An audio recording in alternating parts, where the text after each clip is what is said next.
Welcome, everybody, to the Get Bit Podcast, the podcast for blurs, for nerds. If you have a fandom, you are most certainly welcome here.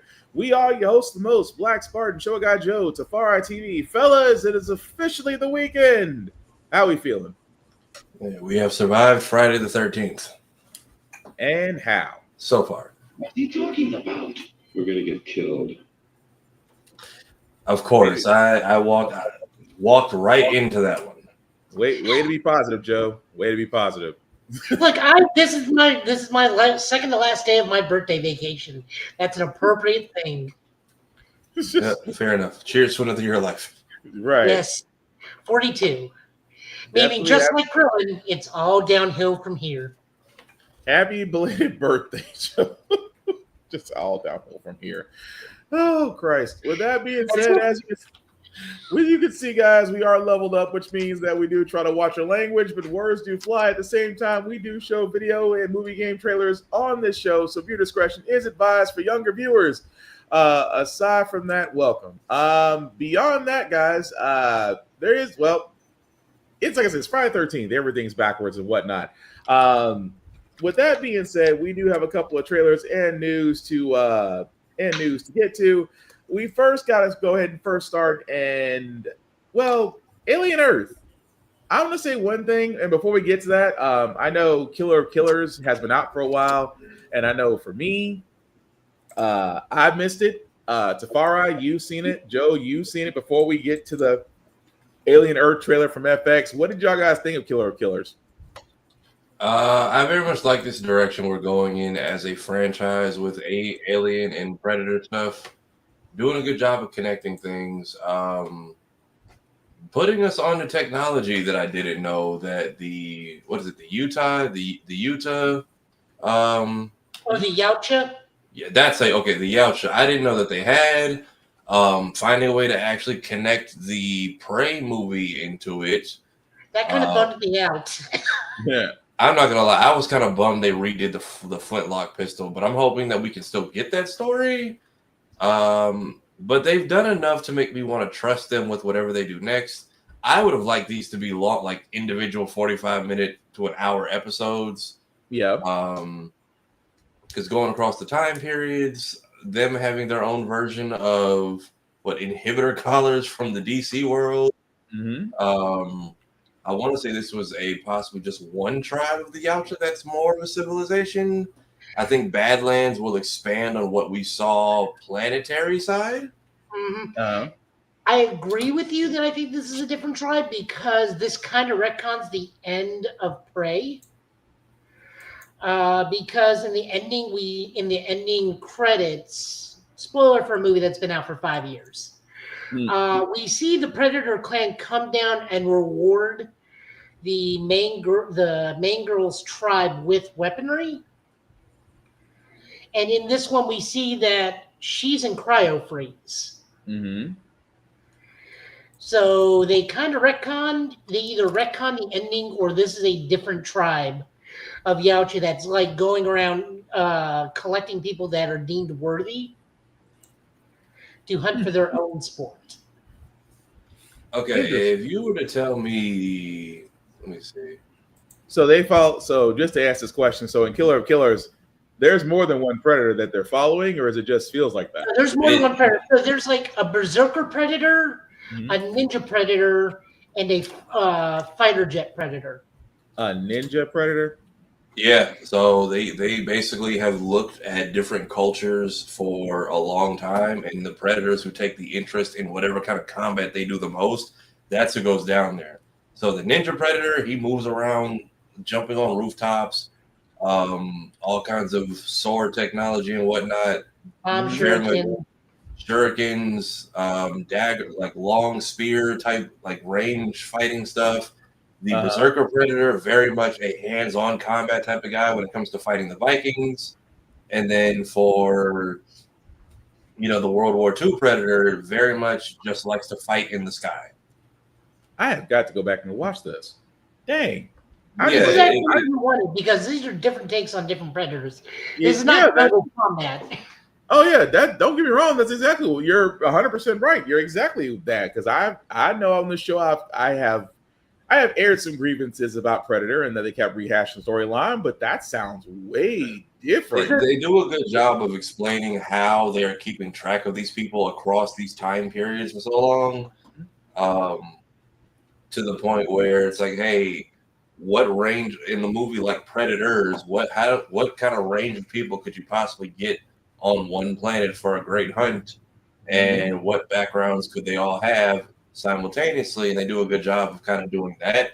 But yes, so your point, Joe, if they were to tell me that this was like, if this is the tribe that is attacking our main character's tribe in Badlands, I would not be shocked.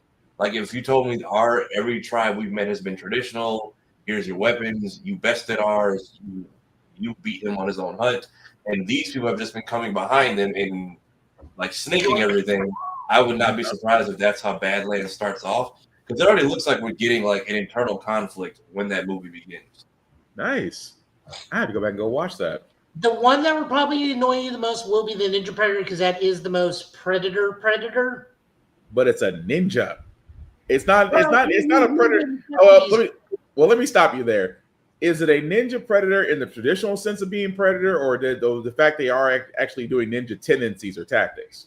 I mean, he is using like throwing spears. He's not using like the grip net. He's using like the bomb shuriken, the bomb darts. He's got a it's actually more of a Japanese spear than anything, because the main blade separates out into a tri-pronged spear. Oh.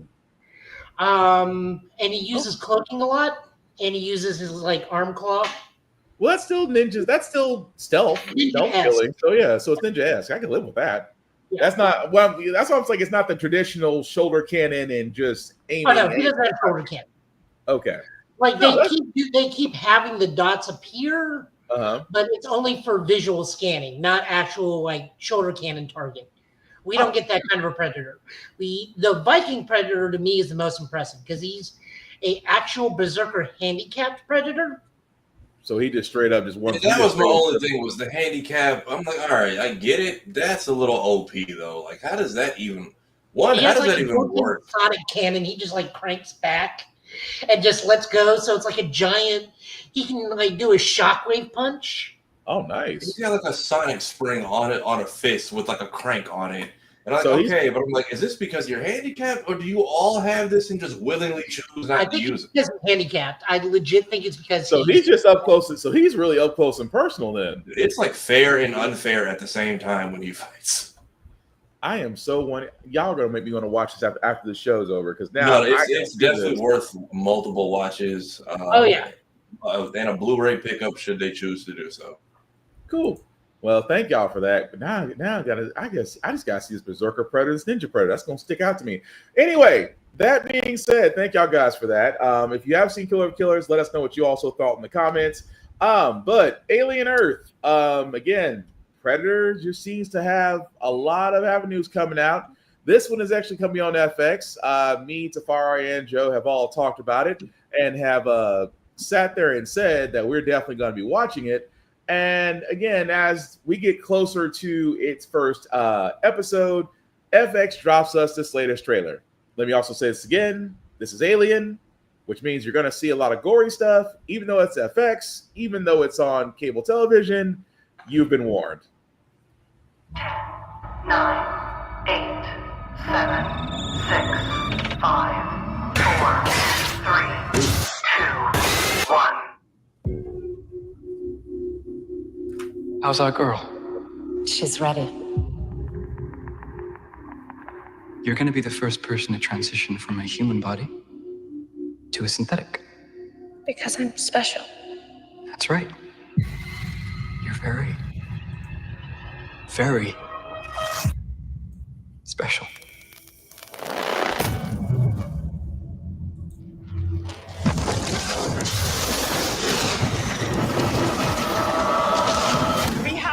Spacecraft. I want what's on that ship. We can do it. We're fast. We're strong. We don't break.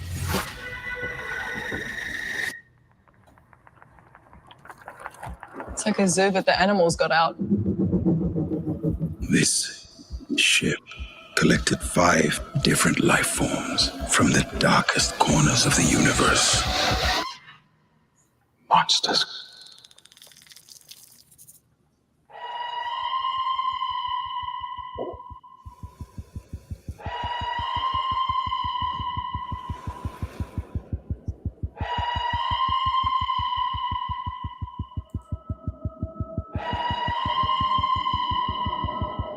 Invasive species.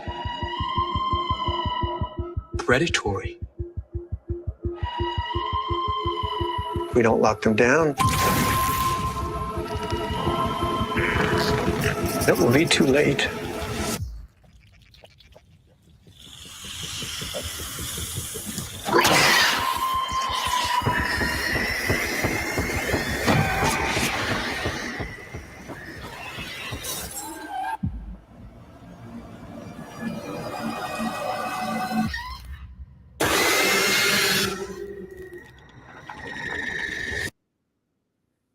All right, and that was the trailer for Alien Earth, guys. As you can see, will be on Hulu FX August 12th. Fellas, is there anything more that we really need to say about this outside the fact that it looks like it's a different storytelling of, well, Wayland being Wayland, but we're actually seeing an actual xenomorph invasion on Earth. Well, we've seen Xenomorph. I would say, yeah, I think Xenomorph plus some, and I guess we're following the story of 5 synthetics. Yeah. Also, have synthetics always been people? See that? They've been people-esque. It just depends on the company. Like, I know Wayland Yutani does, personally, they do very human-looking like ones. The other company that's in Alien Isolation, they have working Joes, which are only human-esque. Yeah. But I do like, it's a different story, though. That's why I'm getting into. And the whole thing, like I said, I've never seen it told. It's almost like if you watch FX and you remember The Strain, again, a great series. A great series. If you have never watched The Strain, highly recommend it. I'm getting that vibe from it where, you know, if you haven't seen The Strain, just spoiler alert, it's basically about vampires taking over Earth. And literally, it's an entire society basically based on that. But again, highly recommend if you ain't seen it. Alien Earth kind of gives me that same vibe, which tells me that they're going to run with this, with the synthetics. The whole thing, like Tafara said, what are these 5 beings? We know one of them is a xenomorph. We don't know what the other 4 could possibly be. Money on one of them is definitely going to be a queen. Either a queen or a bull alien, one of the two.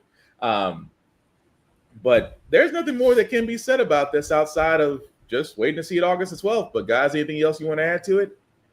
Yeah, so I'm curious how this works with synthetic people being transferred into synthetics now. That's new.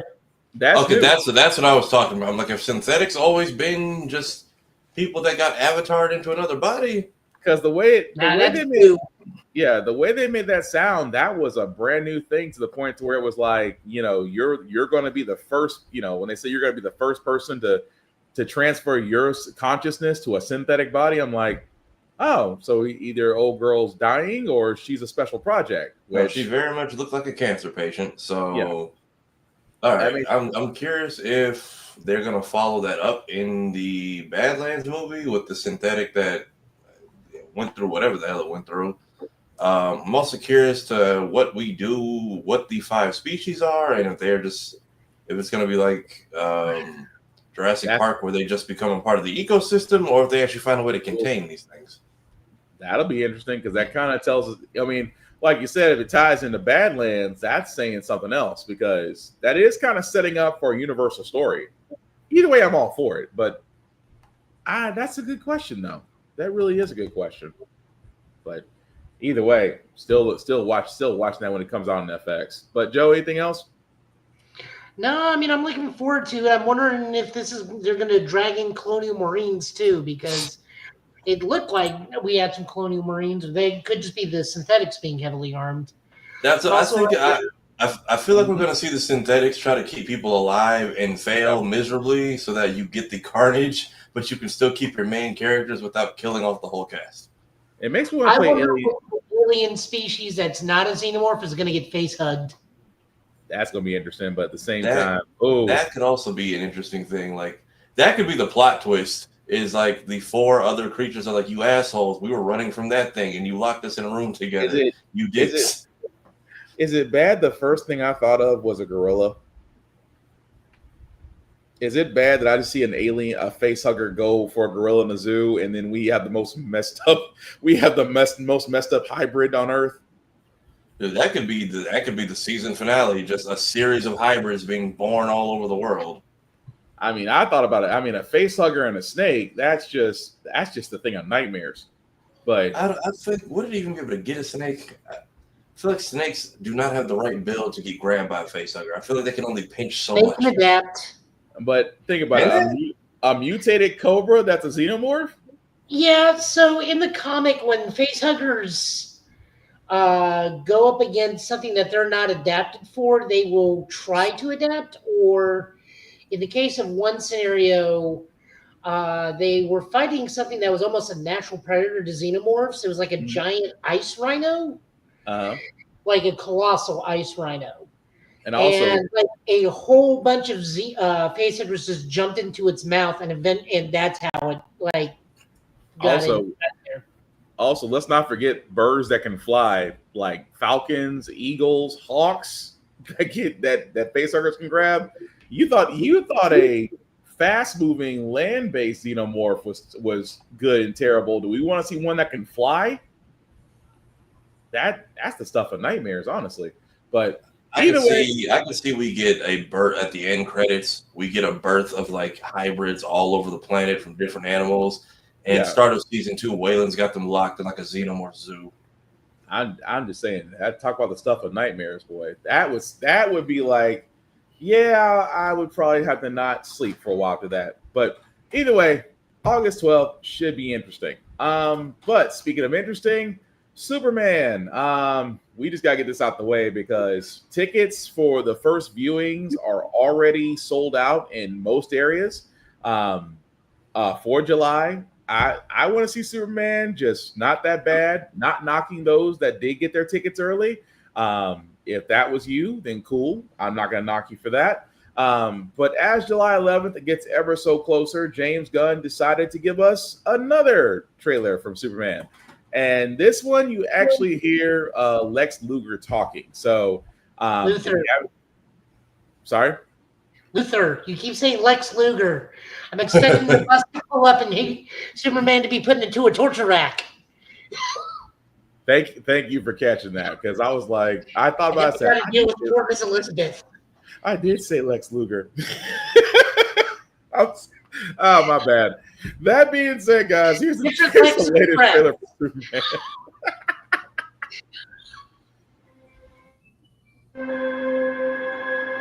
Superman. Superman.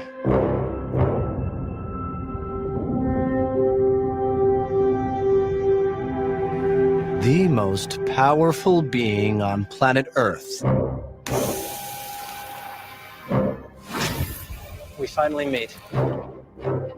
Now, as planned,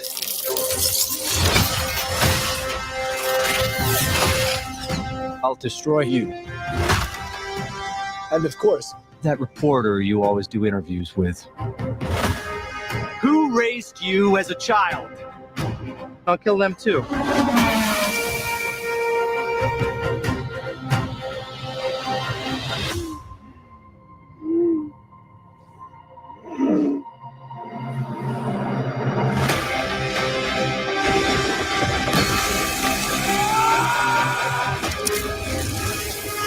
No matter what you do to me, Luthor, your plans won't work. Wrap it up. Good luck with that.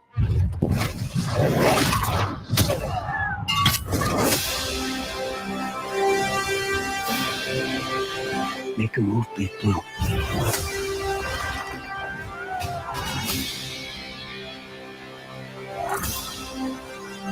Buckle up.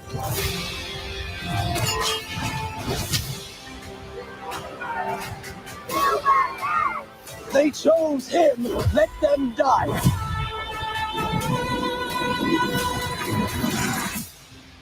Hey! Quit messing around! I'm not messing around. I'm doing important stuff.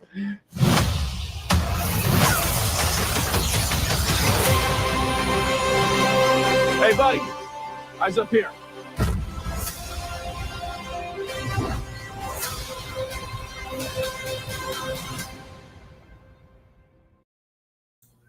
All right, and that, guys, was the trailer for Superman, the latest one. As we get again ever so closer to July 11th, that was, I think, and correct me if I'm wrong, fellas, the first time we actually heard Luthor's character actually speak. I'm sold on this movie for so many freaking reasons, and I can't see anything wrong with it. I will say to Joe's credit, I think Henry Cavill might wind up being Ultraman. I think that might be the piece de resistance. I'm surprised that is like the biggest mystery everyone is trying to solve and break down. And like, we've barely seen this character, but everyone is so obsessed with it. Because we think, look, the moment Joe mentioned this several podcasts ago about, you know, what would be such a detriment, because Henry Cavill, for everything that he, you know, went through before pre-gun DC, I mean, Man of Steel, halfway decent movie. I mean, we can have our qualms about Batman versus Superman: Dawn of Justice. We can have our qualms about Justice League and the Snyder Cut. Henry Cavill played a good Superman. Was he given a fair shake? Obviously not. Would it be a wonderful apology to see him as Ultraman fighting Superman? I'll be honest, yes. He was a wonderful Superman. Did they give him a good Superman movie? Not even once. No, absolutely not. But to see him back as Ultraman, just to sit there and say that he was a part of it, I'll be all for it. But I don't think there's anything more we can add to this that we haven't already said. This looks like it's going to be great from beginning to end. The casting is great. Mr. Terrific is there. Nathan Fillion as Guy Gardner, bowl cut and all. Yeah, the middle finger lantern grip flipping over tanks is just peak Guy Gardner attitude. Yes. They very much do it. They're doing a good job of introducing us to multiple characters. Everybody doesn't need a backstory, but we very much know who these people are up front. Even him clowning around mid-fight with Mr. Terrific. And then that was the James Gunn effect of the teeth breaking the fourth wall and bouncing off the camera. Yeah, that was a good one. The laser spin, that feels like out of Injustice. I feel like I've seen that somewhere. Yeah, it was Injustice, and then it was the Super NES Superman game that you can actually spin and do a 360. That's why I was like, they did pay homage to that, which I was like, oh, so someone did play a Superman game with Super NES. But I mean, altogether, it just looks great. I am looking forward to actually seeing this in the theaters. But like they said, if you got a hold of Prime, if you were a Prime member, I think they had something to where you can get tickets early. I know for right now, a lot of tickets are sold out in a lot of places for the opening weekend. I will say this. If you can see it on the weekend, great. If not, there's still time. I know people like to spoil stuff. Just also, and let me also say this before we move on to IronHeart. As these movies are coming out, guys, it's the summer. People are going back to movie theaters. Don't spoil stuff, okay? I mean, if you know people are going to go see it, wait the appropriate amount of time with your friends, or at least ask. I know me, Tafari, and Joe, in all of our chats, we always ask the same question: has everybody seen it? And if everybody hasn't seen it, we keep it to ourselves. But again, let's not spoil it. This is actually a movie season that's actually worth going back to the theaters for. So again, be nice. Don't be a dick. But IronHeart, Marvel finally deciding to do promotion, because if they weren't going to do it, we were going to do it. We being the blurred nerd community. That being said, we did actually get another clip for IronHeart. Which actually does show a little bit more of Riri and the Hood. Fellas, have we seen the clip for that yet? I'm not sure. This might have been the one I've seen. I'm not 100% yet. Joe? I think I've seen it. Is this the one where, like, one of her girlfriends is the built-in AI at the end? Yeah. Well, it's the latest one. It's the latest one. But for all those who haven't seen it, here's the trailer.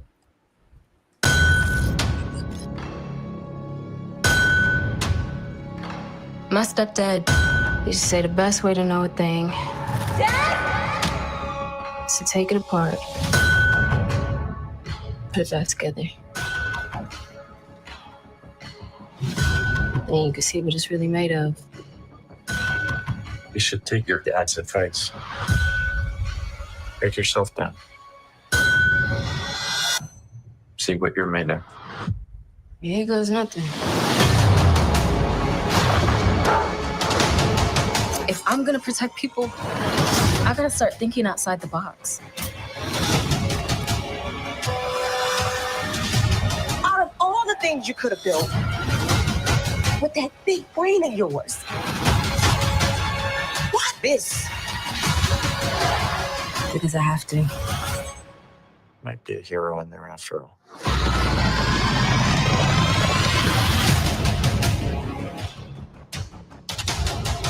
Riri, time to wake up, love. What are you? Your greatest creation yet.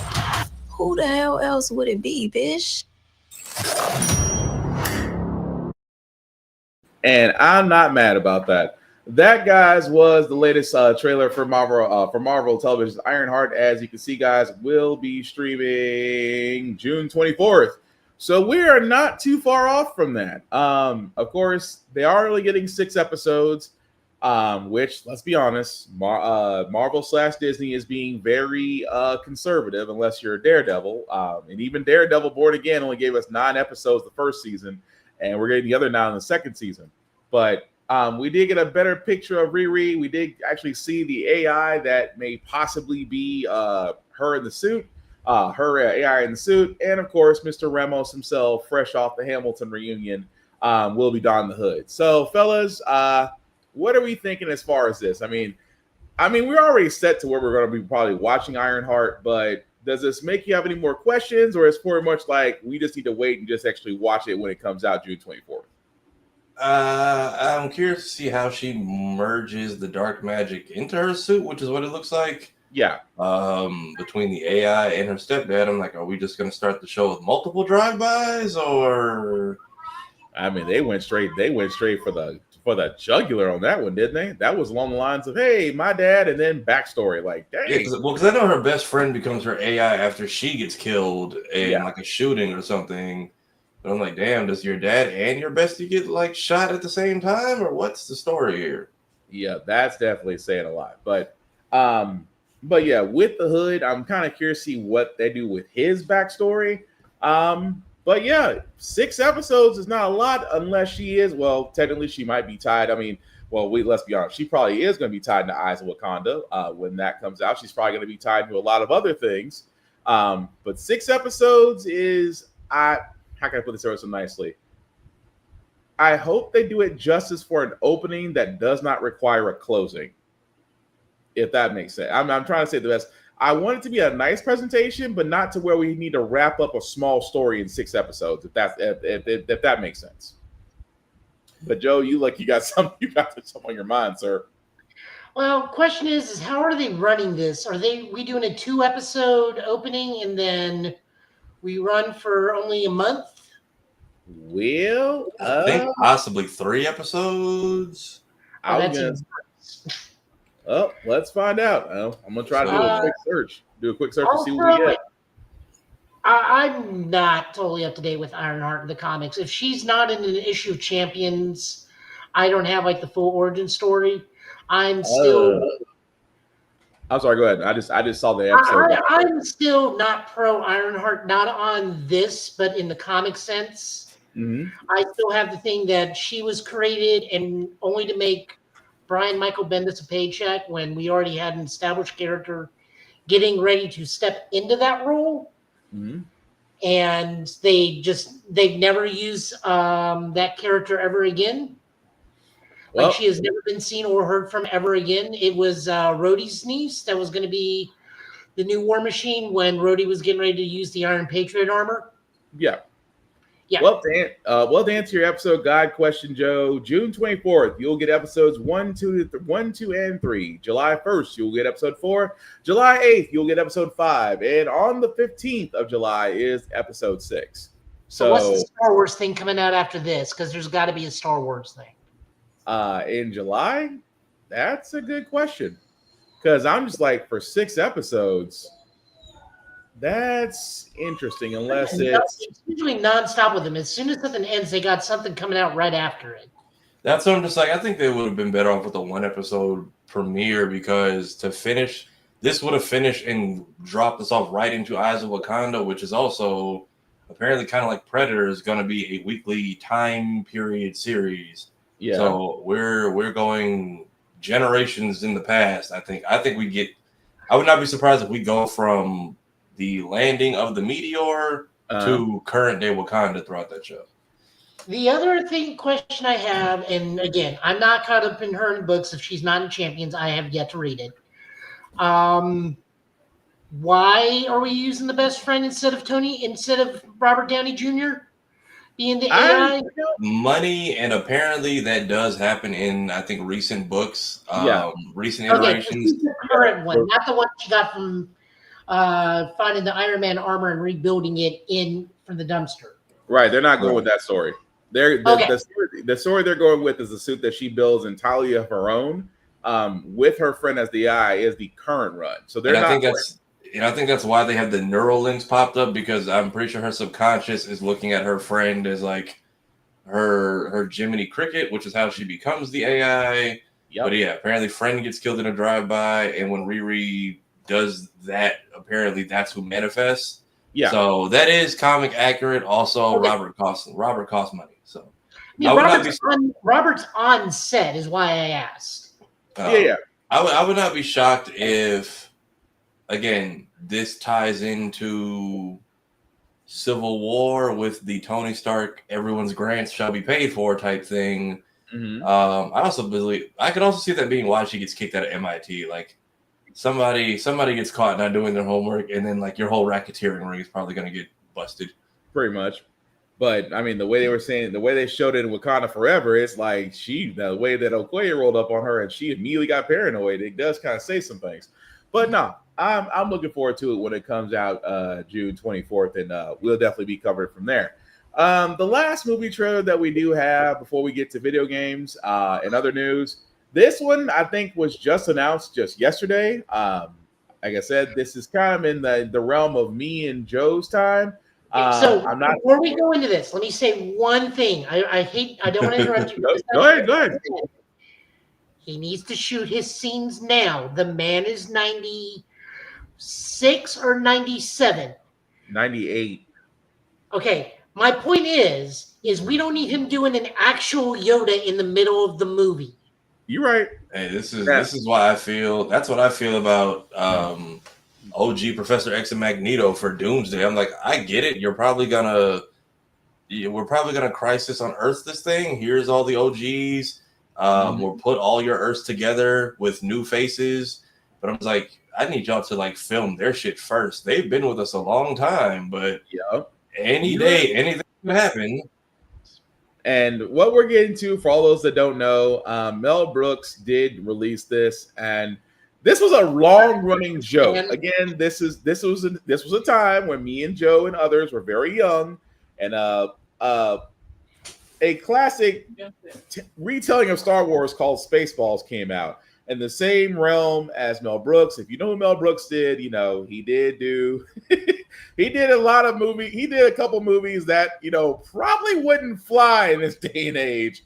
But again, he gave us a wonderful story called Spaceballs, and there was always a joke in the movie. If you haven't seen the movie, I gotta figure out where it's streaming, because it's streaming somewhere, especially now.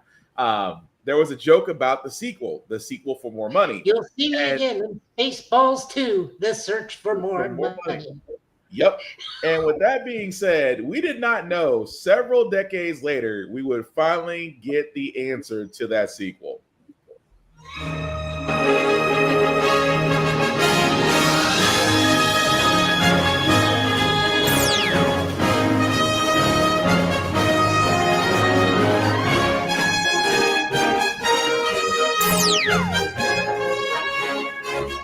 This is all petty as hell, and I love it. 2 Doom, 7 Jurassic Parks, 2 Avatars, 3 upcoming Avatar.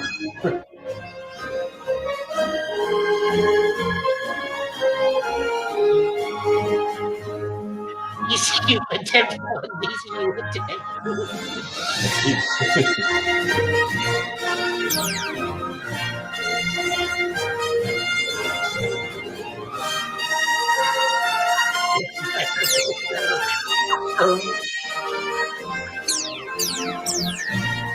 And Oppenheimer.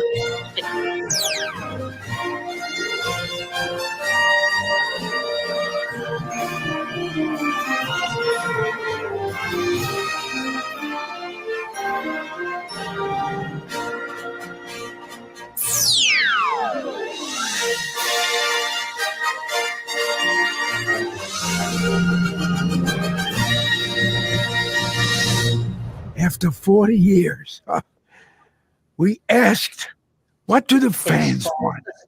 But instead, we're making this movie. May the Schwartz be with you. To Joe's point, Mel Brooks, for all those that don't know, is 98 years old. To Joe's credit, please go ahead and get those scenes filmed now out of just safety. We are not paint him gold, stick the ears on him, and let him do his lines. You don't even need to do age makeup.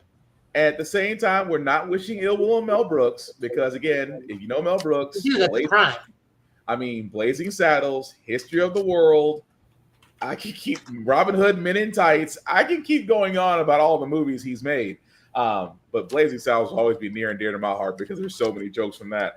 But again, Spaceballs was another one because it had Bill Pullman, it had Rick Moranis, John Candy, several others. Michael, I cannot think of the guy's name from Police Academy. Michael, the sound effects guy. I cannot think of his name to save my life right now. Police Academy dude. Yeah, Michael something. I can't remember his last name. Even Tuvok from Star Trek is in Spaceballs. Yep. So there's a lot of characters. There's a lot of people that actually were a part of this cult classic. And again, just to reiterate how important this is, they actually got. You got Bill Pullman, who originally did play in the movie, and Rick Moranis, who played Dark Helmet. This now, for anybody that does not know Rick Moranis, again, this was a guy that a lot of us grew up on in several different movies. And in series. Yeah, and did retire from Hollywood to be a father, has came back in a few movies as of late, and is actually coming back to play his role as Dark Helmet in Spaceballs 2. Supposedly, Bill Pullman's son, who was just in Thunderbolts, will also be in this movie, supposedly as a character who is the son of Lone Star known as Starburst. Yeah. And also Kiki Palmer is also going to be in this too. So I'm really curious to see exactly where they're going with this. I mean, Mel Brooks has always wanted to do a sequel to Spaceballs, but now 38 years later, has it been almost 40 years? Yeah, it has. I mean, to be fair, we did get History of the World Part 2 just 2 years ago. Also a great movie if you have. Also a great series if you haven't seen it. Not as good as the first one, but it is still good. Yeah, but again, the fact that you're getting some of the original cast, although I'm hoping they do a nice tribute to John Candy because, he's moved on to the great beyond. Won't be able to reprise. They're going to do a joke as like he never should have ate that chocolate. Yeah, I can see that joke, but again, the kid in me is happy because we are going to get to see a sequel of this. Mel Brooks still alive to write and direct it, and like we said, please, oh please, get those scenes down. So he's not directing it, but he is co-writing it. Okay, well, as long as his hand is in it, that's the big thing.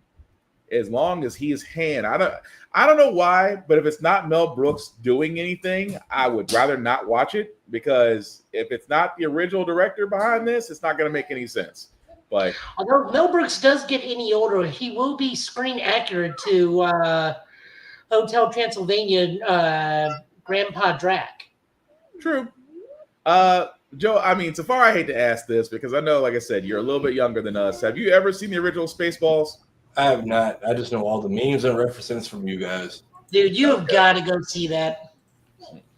Because I bet with the announcement And I was right. I bet with the announcement of that sequel, it can be seen on Max, on Hulu, Roku, YouTube, Apple TV, Fandango, Amazon Prime Video. So for all those that have never seen it, you have multiple avenues now to watch the very same show, the very same movie that, well, really made up a lot of our childhoods. But that made me happy when I saw that. But like I said, moving right along to video games because we do have a lot. Summer of Games Fest did happen, and we didn't. Like I said, when we had our guest Husky Hokage on, we covered a lot of our picks. Although there were some that happened afterwards that we didn't get to that we want to get to now. Especially this one that has caused quite the stir among the internet gaming community for a game called Reloaded. Tafara, would you be ever so kind to explain why people might be mad about this game? It's the first act of Black Panther, but you play as Killmonger for the entire time. I mean, it is actually. I saw the trailer and I like this, but if you haven't seen it, here's the trailer for Reloaded. Treaties were signed, promises made and broken. Is it stealing to take back what was stolen? Stolen? Who is stealing them? Us.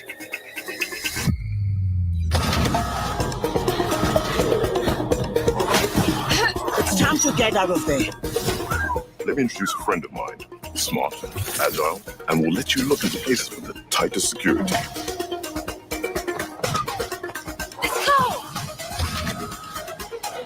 I could probably bench press every one of them. The locksmith strikes again. Hold on.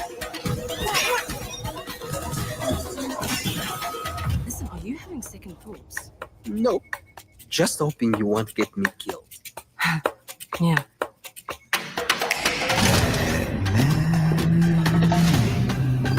I know what you and your little crew are doing.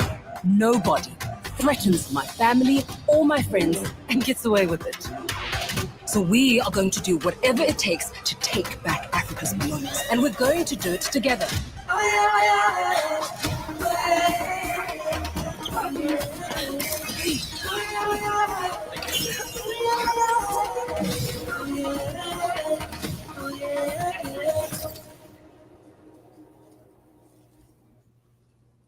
All right, so that was the trailer for Reloaded. As you can see, is bestly wish listed. And here's the thing, because I was reading up on this. I love the fact that this is, again, another indie game that looks like it's going to be great. But people are a little bit upset, and only because the basis of this is that, well, you're basically stealing from museums. And the only thing I can sit there and say is, people have been playing GTA for almost going on 20 plus years now, where you committed so many heinous acts that they're considered normal. But a game about basically reclaiming artifacts in a 2D scroller, which looks pretty freaking nice, seems to ruffle people's feathers for no other reason. And all I can say is, hypocrite much? Yeah, GTA, Saints Row, The Heist, Payday. What was the other one? To a degree, Indiana Jones and the Circle, whatever. And the Great Circle, that's another one. We just had an Indiana Jones game come out. Yep, with another DLC for it. Although the game Indiana Jones and the Great Circle was great, but even he was like, yeah, it's like we know you're looting, but at least you're being honest. That's my favorite thing about Indiana Jones is every time he says it belongs in a museum, he doesn't mean the country of origins museum. He means very much the American museum. Yeah, but with the game for Reloaded, again, this is coming from Epic Game from the Epic Game Store. But I want to definitely give it shine because I think it looks like it's going to be worth playing. The studio behind this, Nima Cop, is that how it's pronounced? I want to say Niamcop, I think is how you say it. Okay. But I want to definitely show them some shine because first and foremost, the game looks great. I definitely want to give it a shot. Once I have to go on my Steam and wish list into that one, but it just looks great all around. So I got no issue with it. But for folks that's in there saying we're playing a game about stealing. Okay, so when your GTA 6 comes out, I don't want to hear anything about you saying about stealing, reckless endangerment, or just wanting to fly a jet because you can. So I just definitely don't want to hear anything about it. But what do we think, guys? I mean, as far as folks just being nitpicky about stuff. It looks fun. Side-scrolling, quick action adventure. I don't think it'll be a long game, but also it's just heisting items, so I don't see a lot of like violence being in this. Looks like just a good, cool parkour side-scroller. I'm down to try it. I know they said wish listing does help. They do say they appreciate all the instant support they're getting. I think they really got a lot banking on this, so I'm hoping it goes well. All right, Joe. At what point are we teaming with Carmen Sandiego? DLCs later down the line. Carmen and Killmonger DLCs pending. Pretty much. I mean, we know that eventually is coming. But yeah, still looking forward to that when it comes out. Oh, speaking of that, I was watching an interview, or I was watching a reel, and they found the stylist that originated the Killmonger cut, and he formally apologized. As he should. I mean, well, it's not his fault. It's not his fault. Yeah, go ahead, Spar. Because even the Spider-Man guys, like when we interviewed Najee at DreamCon, and they were like, "Why did they give you?" He's like, "I don't know." He's like, "I kept coming to mocap sessions with different haircuts, and I thought maybe they were writing it down and taking pictures. And I guess at one point they just said fuck it and just said put that on his head." So when I played the game, I was like, "Well, I guess that's what we're going with," because I never had that, but I guess they got tired of seeing the different hairstyles and didn't know what to do. So they said, "You know what? That works." I just sat there as like myself. I said, and again, he shouldn't be faulted for the Killmonger cut. It wasn't his fault. It was supposed to work for the movie, and don't get me wrong, it did. It's just that it seems every video game developer thought that was the go-to for people of color. It was even in Horizon Zero Dawn 2, the main black kid. Well, actually, I should be more specific because they did black people awesomely in that game. The main dude that's with the main character also had a Killmonger haircut, and that thing is so far into the future that it's caveman times, and he still has immaculate braids. Yep. But the thing about it is, though, like I said, we can't really knock the guy who came up with it because it's not his fault. It's just like we said, game developers basically took it and ran with it, and we wound up with that. At this point, it's just this. Wait. Yeah. You're trying by societal convention. Yeah, pretty much. What was that? When Perry the Platypus gets trapped on the train? Yeah. Okay, I was like, why did my mind went to Scratch from the Adventures of Sonic the Hedgehog. Although that could fit too. But the other video game trailers that we do have, again, these are ones that came out that we couldn't get to, but we're getting to them today.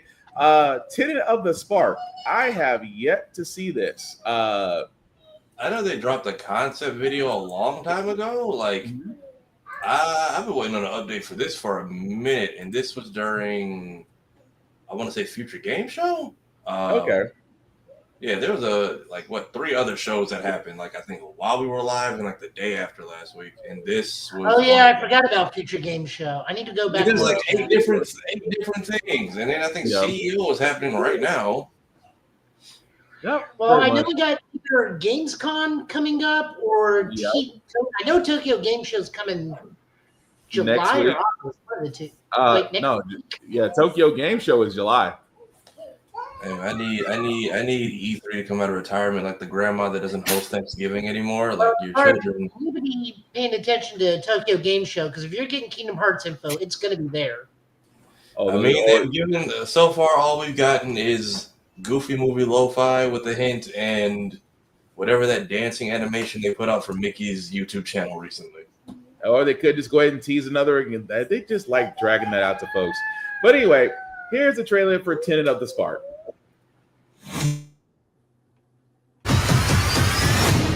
Hey, what's up? I'm Artem, the game director at Rogue Games, a small indie team scattered around the globe.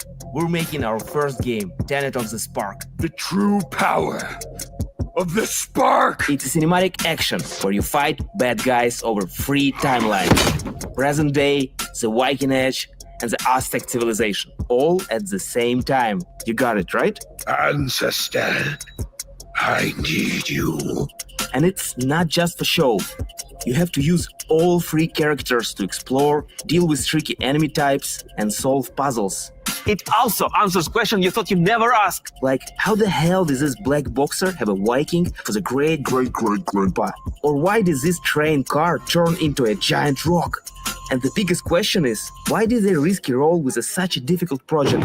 Because we wanted to play a game where you can start with classic 1-2, then send your opponent across the arena with your hammer, switch again to pull this dude a little closer, hit him with a huge combo across all 3 timelines. The hell are you?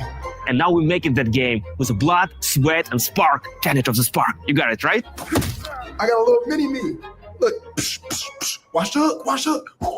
We're not dropping the release date yet because we want to do it right. But we can say it's coming to both PC and consoles.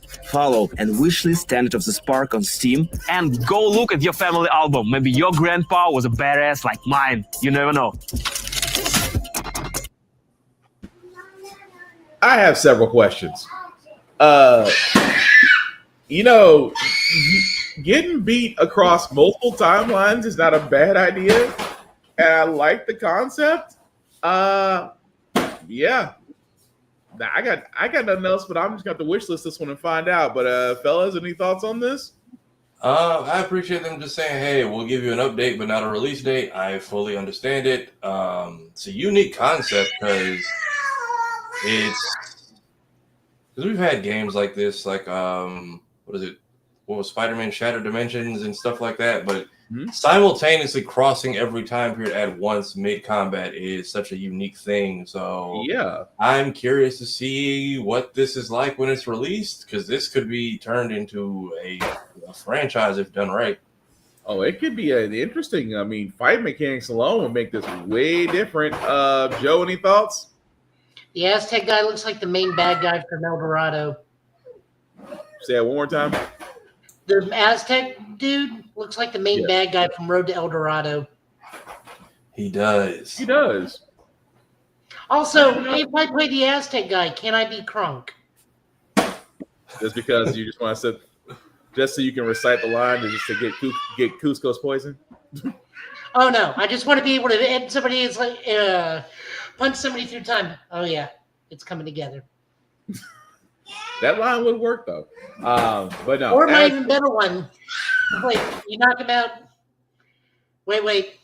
He has a point. I don't get. No wait, he's got a point.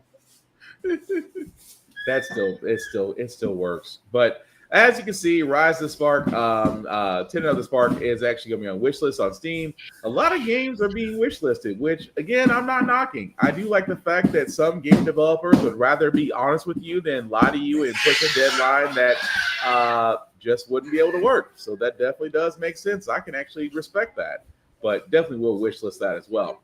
The other two trailers that we do have before we get to other news, Wu-Tang, Rise of the Deceiver. This, I'm going to be honest, during Summer Games Fest, did get our attention. Didn't really show a lot of it because, again, I guess they're trying to work up hype for it. But if you have not seen the trailer for Rise of the Deceiver, here it is.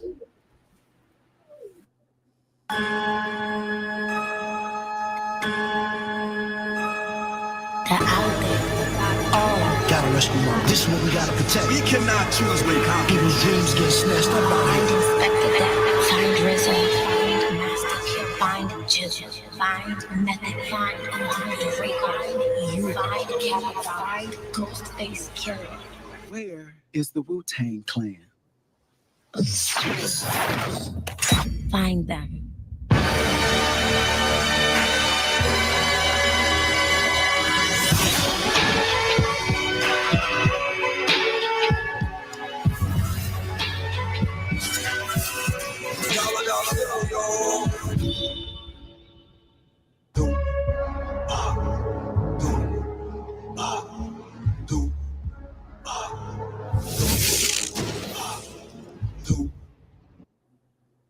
All I can say is there better be a soundtrack with this game. As you can see, guys, that was the teaser trailer for Rise of the Deceiver by Wu-Tang, presented by Ghostface Killer. Fellas, what more do we need to say about this? Curious as to how much Wu-Tang or if the characters are going to be playable. I'm not surprised if they drop new songs for this. I think they're going on their final tour as well very soon here. So if this is part of the Wu-Tang retirement package, I'm here for it. I mean, there has to be. The way this is being set up as a video game, graphics-wise, it looks great. Not a lot's being said about the story except that you have to find the members of the Wu-Tang Clan. I'm wanting more. I'm not gonna lie to you. Also, shout out to 9B Collective because they were also one of the groups behind this game. Again, that just goes to show you where all these indie studios are really showing out this year. But yeah, can't say anything else. We're looking forward to this one on the wish list side of things. But Joe, any thoughts? I mean, I'm looking forward to it. I'm wondering, since it's called Rise of the Deceiver, if every boss is going to be a false version of each member of the Wu-Tang that you're going to have to fight. And hopefully, I doubt they'll do this because it didn't look like it was going to be able to, but I am playing Final Fantasy 16. I want each boss fight to be its own unique experience. Yeah, I was ready for you, sir. But go ahead. What are we talking about? I'm still talking about the Wu-Tang stuff. Oh, you're going to Final Fantasy. I was like, oh, I was like, oh, let me get your stuff up. My bad. Continue. No. I was saying, like, I was kind of open because I am playing Final Fantasy 16, but like what I'm getting at is I hope that each boss in the Wu-Tang thing, if they go with like fake versions of each of the Wu-Tang members you got to face, yeah, get them back, that they're each their own unique style of boss fight. That would be interesting, but I also sat there and said, I kind of thought about this too. Like, if the enemies you're facing are just examples of the greatest songs, because they had a lot of great.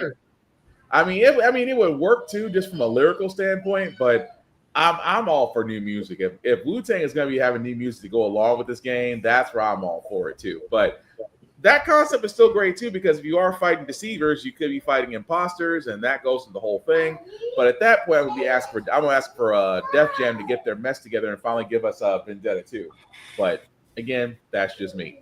But yeah, again, all these games being wishlisted on Steam, I am not complaining about the fact that people are taking their time with games, and that makes me happy. That makes me think that, they're actually taking gamers seriously. They're not just asking us to spend $70, $80 on unfinished games. It just makes it worth it, is what I'm getting at. Yeah.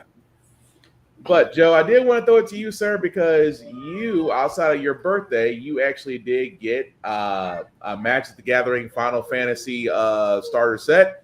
Sir, your opinion on it. How did you like it? I will say this: I'm still kind of iffy on Magic as a whole because I understand how expensive it is. I only plan to have like a few commander decks and just play the crap out of those, and only with like certain friends. I'm still kind of not comfortable continuously going back into a card shop outside of Middle Tennessee Gaming over in Bellevue. Mm-hmm. Those people are just chill dudes that are fun to hang with. I still kind of just like go to hang out and vibe with them and whatnot rather than play. But the set overall is really fun. It is now officially the highest selling set of Magic has ever released. A lot of people, though, loving it. Also, the old school Magic people hate it because they feel like these sets are getting more preferential treatment than actual Magic sets. I will say I am a little bummed because you can clearly see what Final Fantasy's got more love than other ones. So, like, what was the last expansion or collab they had? It's either Fallout or Doctor Who. Okay, because I know there was something familiar they did recently, and I didn't see this They one. also did a Marvel one not too long ago, because I know someone's playing Captain America as a commander. Oh, Assassin's Creed. Okay. That's what it is.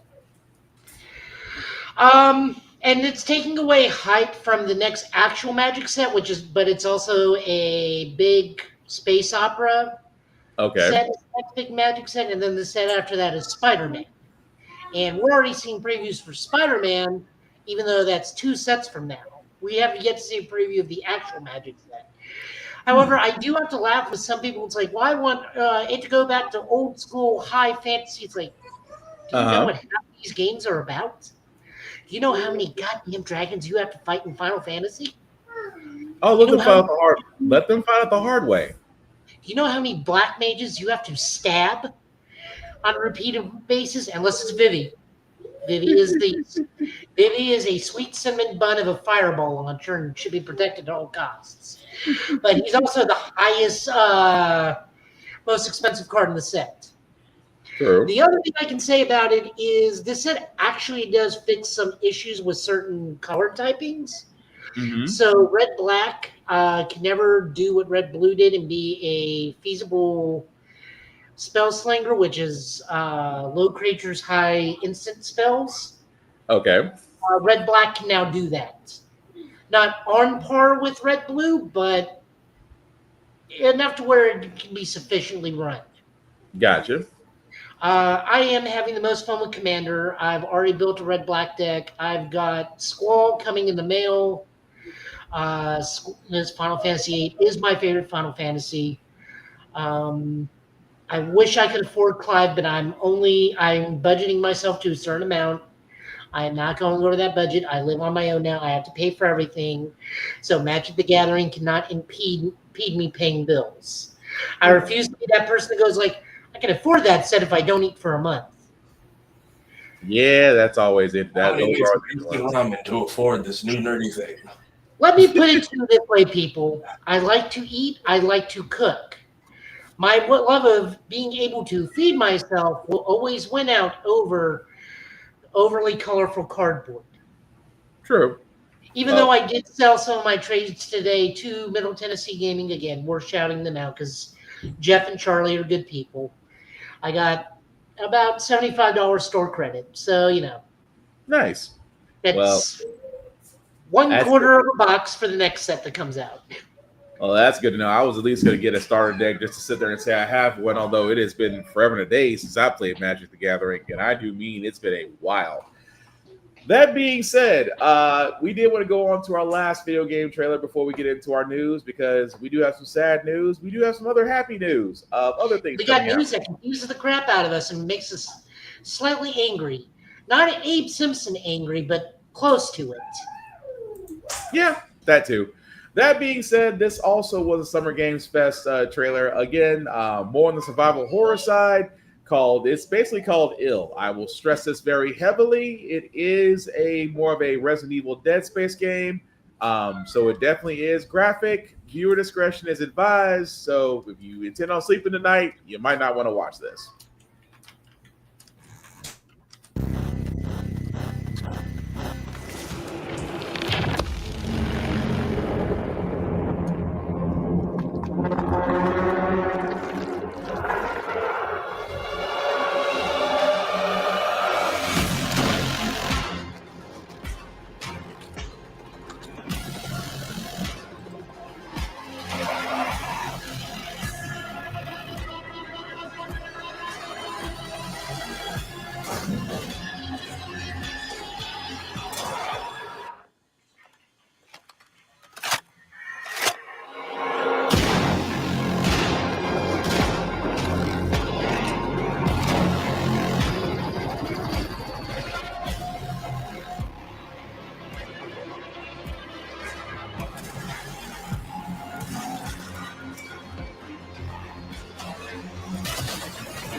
Not the game of kick the baby at the end.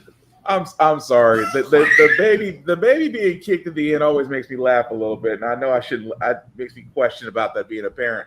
But that was the video game called Ill, as you say, guys. Also wishlisted. This is also coming from the same team of Munfish that did Atomic Heart. It looks like it's gonna be nuts. I'm definitely gonna be playing this. Probably not in the dark at night, because call me a punk if you want to. I would like to sleep sometime. That being said, it is a first-person shooter from the looks of it. Story looks like it's a little bit of a mind warp, but yeah, I am definitely looking forward to this. But fellas, your thoughts? I'm hoping a lot of that was actually gameplay and not just like cinematic stuff getting ready to become gameplay. Because I didn't really see a HUD, reticles, anything like that. So I'm curious to. It looks good in theory. I need to see more somebody with the controller in their hand. Yeah. Joe, I'm pretty. You said first-person shooters aren't usually your thing, but from a trailer standpoint, what'd you think? Meh. Just not. That doesn't grab you. Nah. Fair enough. But yeah, it looks like it is going to be good. I'm definitely going to be wishlisting it. And like I said, not to sound like a broken record, I am perfectly okay with wishlisting games at this point, because if you're just showing us what you're doing, but you're not making empty promises, I'm not against it. I will sit there and wait on Steam because, and Xbox did release a handheld. Completely forgot about that, which actually is pretty good considering the fact that they aligned with Republic of Gamers. So it looks like an ROG Ally handheld. No price point as of yet, but probably the same as an Ally or a Steam Deck. So expect to pay probably $500 or more, depending on storage. But it does actually look great. I can't knock it. But definitely check it out when you do get time. Xbox did have a nice showing of their own this past weekend.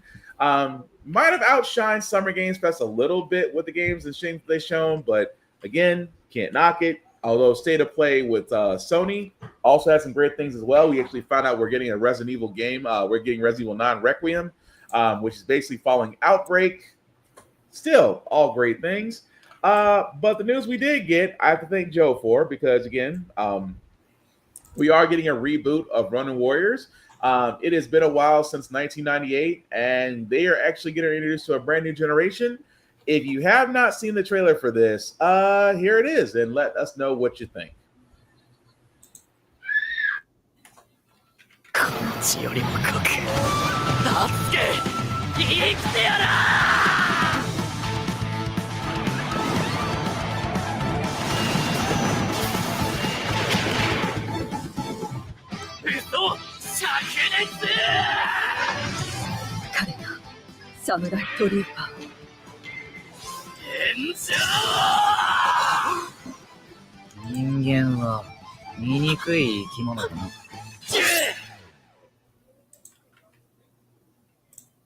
Okay, so that was the teaser trailer for Samurai Troopers, otherwise known as Running Warriors.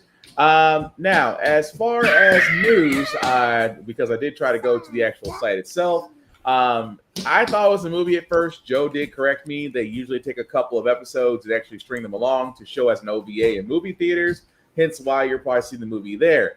Outside of that, as far as news goes, let's see here. They're just explaining what you can expect.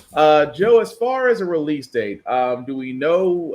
Do they actually announce a release date yet, or is that still waiting to actually hear back on that? No, I sent you all the information in a different post when I posted the trailer. Shoot. You probably did. It's January 2026. So that means it's part of Wave 2 of winter anime.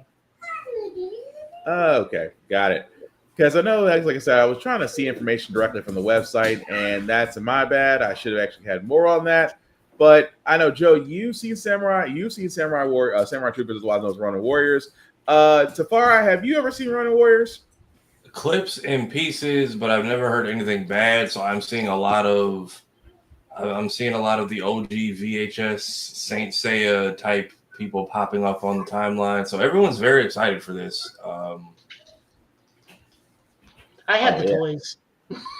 I used to have the toys. Those I things are long. had Anubis, and I had the White Armor.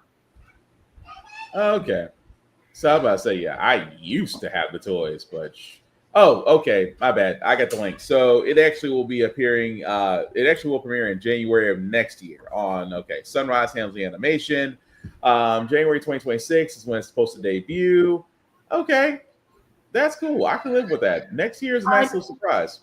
I'm certain people are going to probably have an issue with the fact that the wielder of the Armor of Light's going to be a girl.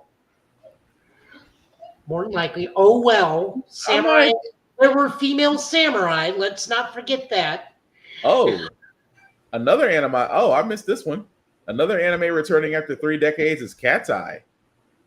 Oh, yeah. No, I've known about that for a while. New to me. Wow. Remake in September of this year. Oh, well, that's good to know. Sexy Thievery coming back. That's good to know. But yeah. But Road Warriors, man.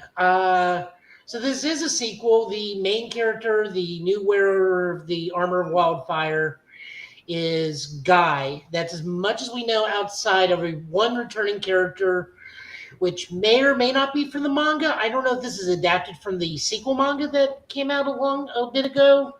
But Sayura will be reprising her role as Guy's mentor and reprising her role as the third Ancient One in the series. Okay. I don't know if that is going to be the case for the anime, but that is what she does in the sequel series.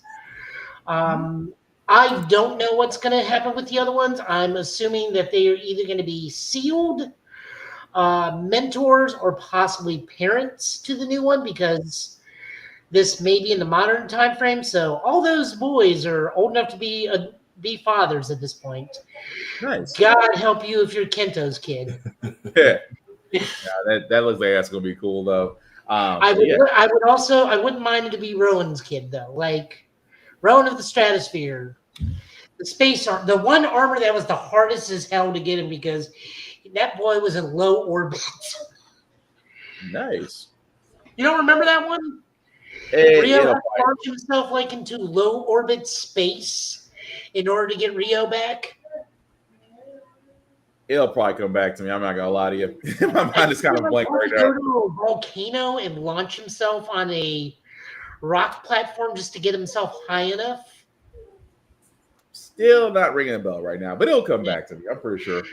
I wonder who the new bad guy is because they did kill Tulpa, so I wonder how this is. What's going on there? So this is a full-on just continuation. Yes. Yes. Okay. This is a full-on sequel. So yeah, it's definitely gonna be good.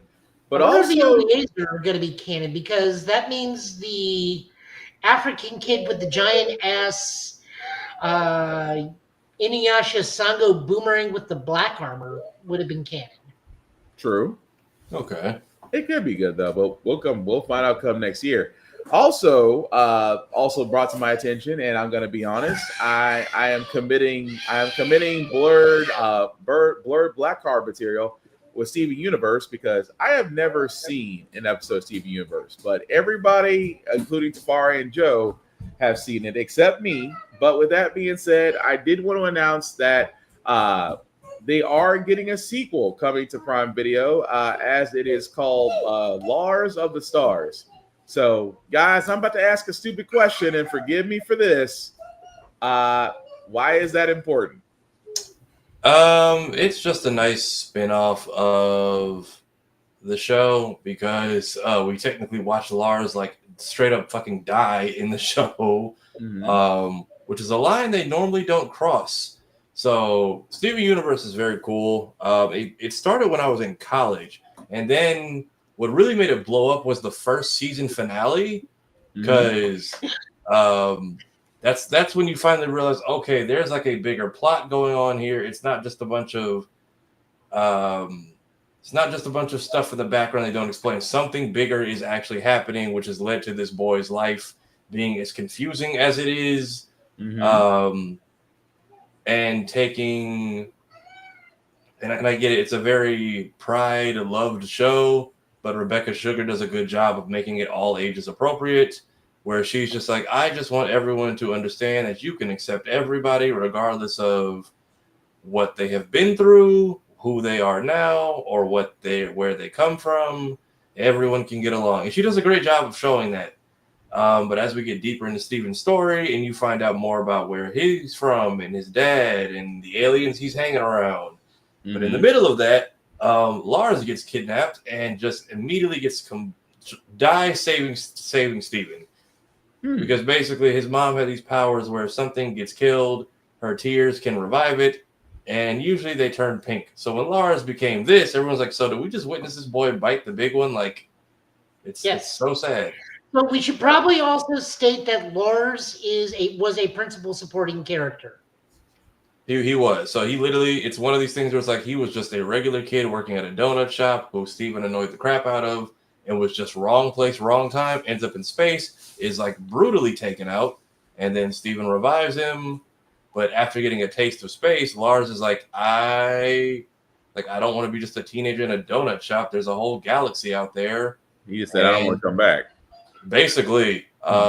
He pretty much became Kyle Rayner. He's like, I'm tired of Earth. Space needs me. Gotcha. Yeah, and then for whatever reason, he becomes Captain Harlock of Galaxy Express 999, which is where his outfit comes from, and his starship is almost the Captain Harlock ship too. Interesting. And he has his own crystal gem crew. So I'm wondering if this is, while it says it's a sequel series, I'm wondering if this is how he gets his crew and his ship and becomes Lars of the Stars, or this is like further adventures of Lars of the Stars.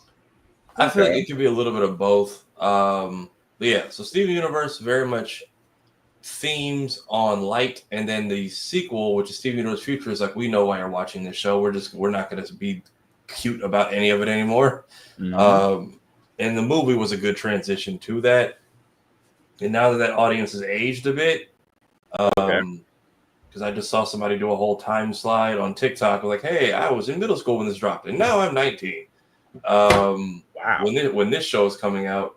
So it'll be cool to see how they take this show, how they revisit some of the source material, if we maybe see some of the other planets that Steven's people have destroyed.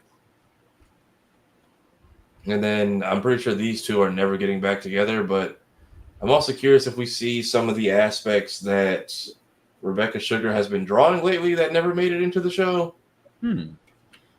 Actually, there's some stuff they gotta explore too. They actually may have a trailer down here. Hold on, y'all. No, I think it's just a teaser image. Yeah, it's just a teaser image. Oh, wait. Well, let's see. Hang on. Let me play this. Lion.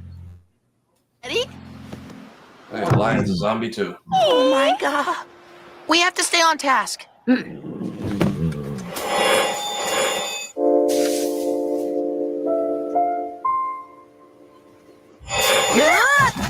Steven?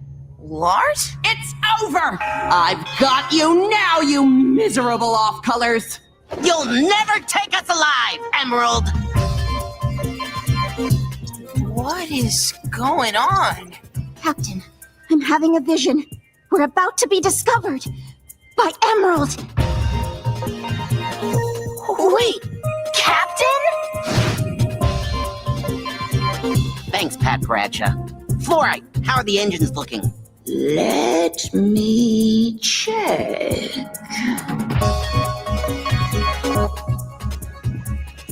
Twins, fire up the Nova thrusters. Yes, Captain. Right away, Captain. No! Those are my Nova thrusters! That is my ship! Rodina, everything clear up ahead? For now.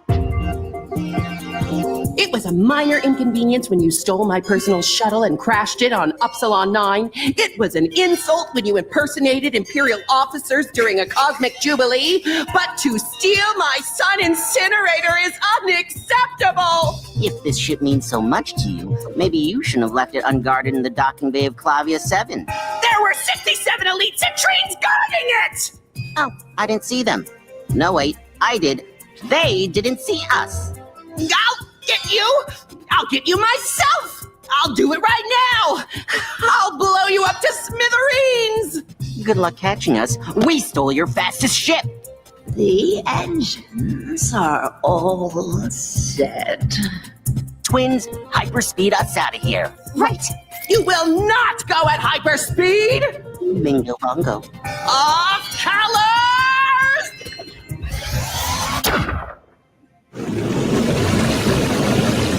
Man, she's been on my tail since Sector 4. That's like 3 sectors ago. Get over it, right? Lars, I have so many questions. Where'd you get the ship? And more importantly, where'd you get that cape? Stole them. Steven, is that another human friend?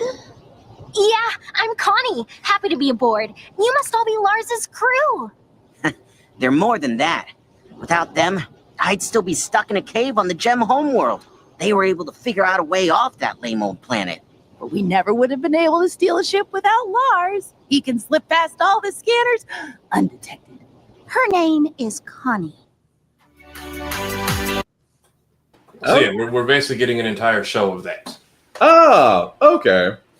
I'm down. That looks pretty cool. I'll be honest with you. I have never seen an episode of Steven Universe, but I think I would actually give that a shot now. It's a good show to sit and watch with the kids. Yeah, it kind of starts like Adventure Time, where it seems like a bunch of scattered episodes. But once that finale hits, everything falls into place. Cool. Yeah, the first season finale is what went viral, and I saw it, and I'm like, oh, so they brought Estelle back to do voice acting and to sing. Also, you do think his father is a deadbeat? That is not the case. Okay. Yeah, his mom is really the problem, and then at the end of the day, it's like you realize his dad is stupid and kind of contributes to the problem. In the sequel series, they very much explore that like his dad is a problem, and I'm very glad that his girlfriend's mom kind of called him out on it. But also, he is doing his best with what he's been given. Because the dad's in a situation where he realizes he's not raising a normal child and definitely needs to hand him off to the ones that knows what he's doing, but still actively is a part of his son's life. Gotcha. Okay. I do very much like that they addressed Pearl's racism, because that was getting under my skin. Like that was getting under my skin early. I'm like, are we just never talking about this? Because like, why is dad living over here, but y'all built an entire beach house that he can't live in?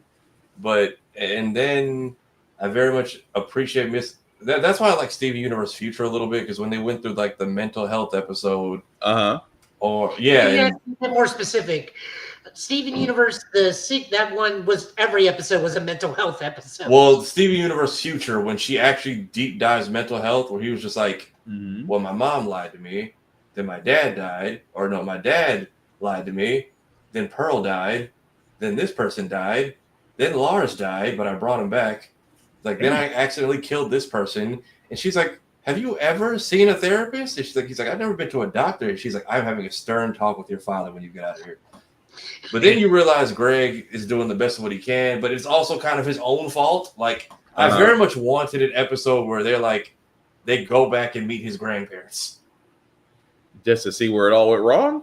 Because you find out that's kind of what Steven Universe Future does. It's like, hey, there's a lot of vague stuff that you don't talk about.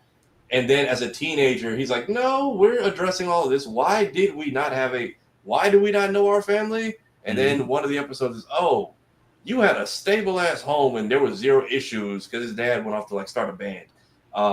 He's like, you just wanted the rock star life and just never brought me back here. Like they had a house and beds and like structure and culture we could have learned.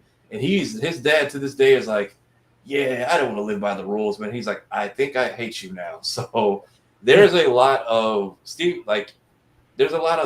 stuff you won't pick up, like kids wouldn't pick up for the first series. And then Steven Universe Future, the sequel series, which is like kind of like a series of OVAs, is like, no, we're going to straight up go heads into it because we know why you're still watching.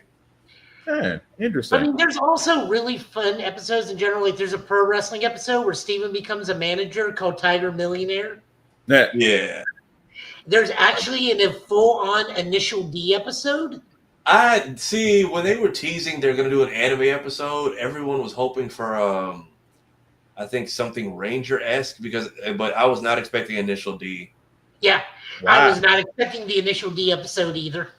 Well, that's good. Also, That's good. the musical talent in this show is nuts. Like, Estelle's fantastic.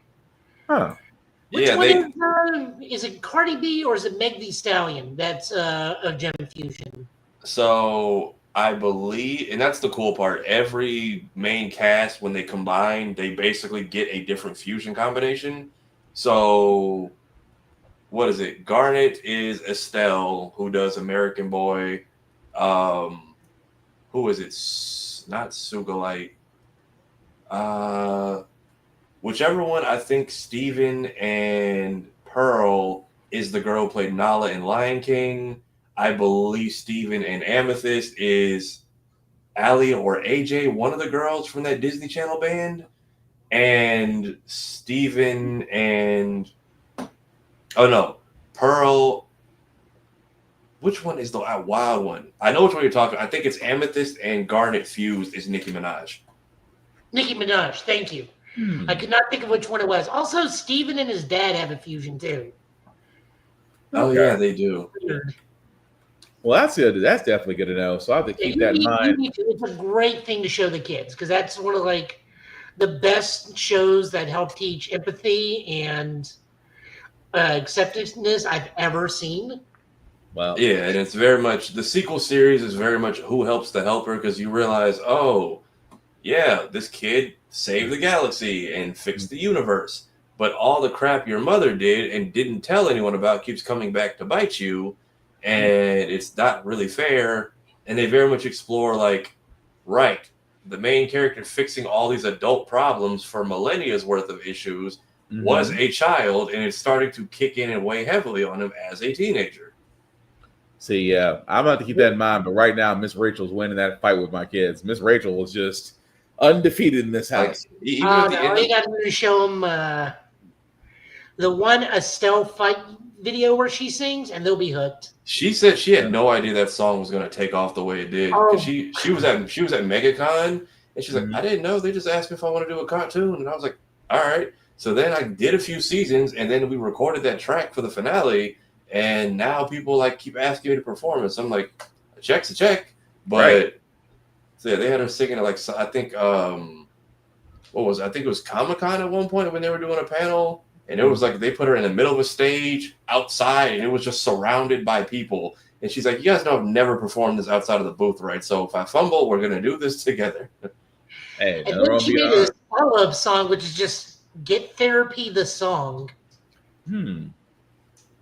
Wait, what? The song is basically just like. Oh, is that "Here Comes a Thought"?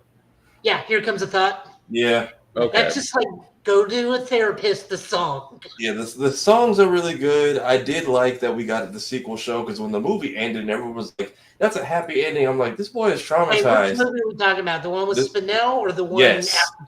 Okay. When he finally fixed everything, and then more of his mom's bullshit shows up, and everyone on Twitter I saw was like, "Oh, a happy ending." I'm like, did we not see his face before the end credits? He is ruined.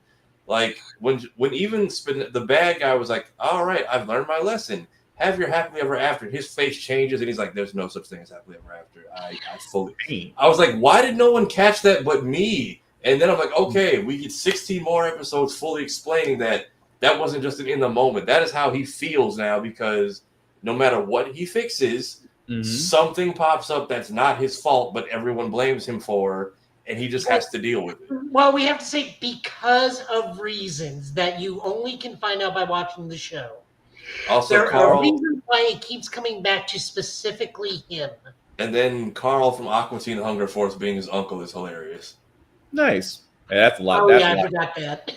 That's a lot to definitely go off of. But yeah, thank y'all for that because I just got to get past Miss Rachel first. Miss Rachel, like I said, is undefeated in this house. Right, you just turn off like we're watching this now, kids. You say that to a 10-month and a 2-year-old and see how far you get. It's got bright colors. It's got bright colors and Cookie Cat. Yeah, my sisters, all her cousins, they knew that season 1 finale song like word for word, and even I learned it because I had it on loop for a little bit. Even the Cookie Cat theme song is tragic when you think about it. I will give it a shot, but like I said, we will definitely see. But that also being said, we do got to move on to some bad news because, well, bad news, worse news, and then really what the F. It's like having a birthday and then the day after your car battery dies. Oh wait, that was me. That happened. Dang, Joe. I had too good of a birthday, so the universe has to balance it. Just dang, Joe. That being said, we need the segue, but god dang. That being said, Warner Brothers, otherwise the Identity Crisis Network, we did find out will be splitting. Now, before everybody gets happy, here's the downside. As they are splitting, Zaslav unfortunately is still employed. He will be heading HBO and HBO Max TV. Which means that, unfortunately, everything that's dealing with HBO and HBO Max is still under his care. That being said, Warner Brothers Games, global networks, including CNN, TBS, Discovery, and Food Network, TNT Sports, will be under the CFO, Gunnar Winfield's. So, at least from a television standpoint, Zaslav will be away from it. But when it comes to HBO and HBO Max, unfortunately, Zaslav is still very much in the mix. Now, we have said many times in the show that Zaslav should have been replaced a long time ago with the decisions that he made as Warner Brothers, then Warner Brothers Discovery, and then whatever Identity Crisis name they did next. The fact that they merged only to split again honestly makes no sense because why even merge in the first place? But like we said, it's Zaslav. We shouldn't be surprised. But to be quite honest, that's not the most baddest news. The most baddest news, however, unfortunately surrounds Star Trek Strange New Worlds, which we just found out a few days ago because Anson Mount actually put this on his Instagram where he sat there and said, excited that we're getting a final season 5. Grateful for, being able for the role and being captain and being on the show. And we thought it was great. Almost every Star Trek show on Paramount Plus reaches season 5, Lower Decks, Discovery, and now Strange New Worlds. What we did not know is that with Strange New Worlds, that their final season 5 will be shortened. How much, however? They're only getting 6 episodes for the final season. And I keep on saying, this is where I say Paramount CBS Studios, I will never understand this for as long as I live because Star Trek Strange New Worlds has been great, much like Lower Decks, much like Discovery. All these series have been great, and they all wrapped up appropriately. However, correct me if I'm wrong, Joe, did Lower Decks get a shortened final season? Let me go look. But as he goes, looks. But yeah, it's just the idea of I never understood why give it a shortened final season. I mean, it's one thing to cut the budget because we kind of saw that in other shows, especially with Superman Lois, which again on CW, Superman Lois was great for seasons 1 through 2. I thought it was the greatest show that CW had going on as far as writing and production and the way they introduced the characters. And then, you get the 3rd season, which was shortened. Cast members were cut. And you can tell that the story had to be, rushed. It made no sense. Now, do I see the same thing for Star Trek Strange New Worlds? I think the showrunner and the writers will do the best they can with 6 episodes. I do know from how season 4 wrapped up, there were still some storylines out there. I am hoping that, and I will say this, sometimes it is okay not to wrap up a story if you can't. If you cannot wrap up a line or a subplot in a story, don't do us a disservice of just rushing it along to say it has an ending. Sometimes if it doesn't have an ending, leave it for the fans to interpret, or leave a door open in case the show gets picked up by another network. But I would hope that the writers and the showrunner for Strange New Worlds, for this shortened season 5, look, give us the best story you can, but let's not cheapen it by rushing the ending. But Joe, did you find out? It's got a slightly shortened season. I think most seasons were 13 episodes, and season 5 was 10 episodes. Okay. So again, it kind of goes back to this whole thing of when it comes to final seasons, I'm like, you can give it a final season and give it a proper send-off. I mean, for most Star Trek fans, we're used to that. Next Generation got a full final season. Voyager got a full final season. Even DS9 got a full season, and even Star Trek. Enterprise. Thank you, Joe. It got a full final season. So I've never, and again, I know a lot of people can sit there and say, well, they were handled by different networks. They weren't picked up by CBS yet. Fair. But they were given their final runs with almost next to nothing in interruption. But like I was saying, and Joe, you can feel free to chime in on this. Just for those who are of Strange New Worlds, just give us a proper send-off with 6 episodes. But please, oh, please don't rush anything. Don't cheapen it, is all I'm saying. I mean, it's run its course. Five seasons is pretty good for a show nowadays. Mm-hmm. My only thing is now we're starting to pick up the crew of the actual Enterprise, and I don't know how many people we want to grab. Does that mean we got to grab Chekhov and Sulu in one season? Yeah. And I don't think either one of them has been cast to my knowledge, although I definitely could be wrong. No, Takei hasn't mentioned anything about it. No. I mean, they're also got to make room because that big new one, Starfleet Academy, is coming out. Right. And that may be the new big hit because that apparently has almost everybody here in the sun. Even Becky Lynch is in it. Yeah. It just kind of sucks because, that's a really good series. The way they reimagined the Gorn into almost a xenomorph type of alien species as opposed to giant lizards that toss rocks. Yeah. Big step up and moderately terrifying. We had a sing-along thing where we learned that all Klingons secretly become Korean boy bands. That's still funny. It's still funny. What else? Yes. What I miss? Oh, we're talking about Star Trek Strange New Worlds getting a shortened final season. I hope they get at least a... Are they filming now or is it already done? Filming now. They're getting 6 episodes. All right. I hope they at least get a chance to do a proper wrap and say goodbye, because I know there's a couple shows recently that got canned, and they're at least letting them come back to redo their final episode so they at least can close off people's stories, which at least is nice if you're going to kick somebody to the curb. Yeah. But yeah, the Korean boy band Klingon, that will always forever stick with me. But like Joe said, Star Trek Strange New Worlds did have a great run. I was really hoping they get the finale that they did, the finale run that they deserves. But hey, it's CBS, it's Paramount Plus. Well, be glad. I'm just glad we got additional Star Trek shows, and we still have Starfleet Academy coming. So I'll be happy with that.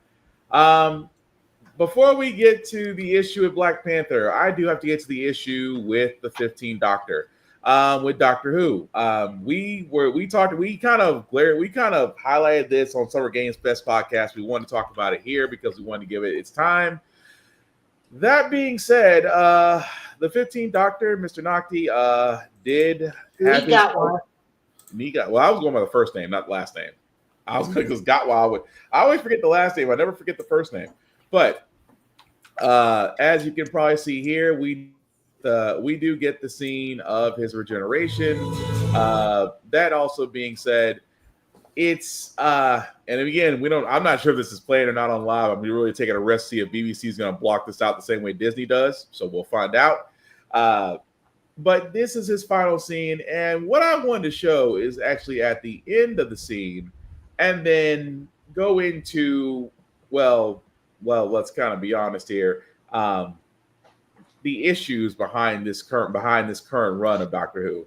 But I'm going to be honest, I believe Nocti actually did a great job as the Doctor. There were a couple of episodes that really hit home. Still, the story in the engine is still the one that sticks out to me the most. The animation of the theater where they were fully animated. The maestro, not the maestro. I cannot think of that woman's name that was pretty much operating off music. No, it was the maestro. Oh, it was the maestro. Thank you. So there were a lot of. Don't get me wrong. There were some actually great episodes that were written in this current run of Doctor Who, but this part right here that's about to happen is where a lot of people were just scratching their heads for a second and going, this is where we're going with this. And what I mean by that is basically coming up right about now. No, because he says goodbye to the star because of joy. Yeah. There we go. So, yeah, this. And don't get me wrong, for all those that don't know, yes, that is Rose Tyler. Yes, that is the companion that was with the 9th Doctor and the 10th Doctor, and now has regenerated to be a Time Lord. Now, for a lot of people, I myself included, I was scratching my head off about this because, again, and before we go down this road, let me say this.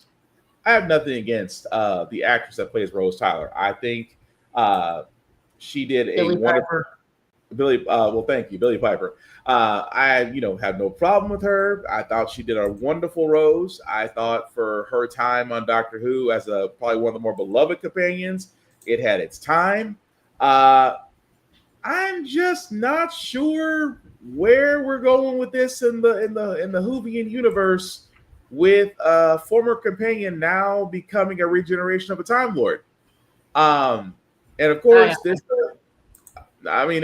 does come off the heels of the fact that they did not know, and this is where I say it's kind of an argument that Nocti actually stepping away from being the Doctor.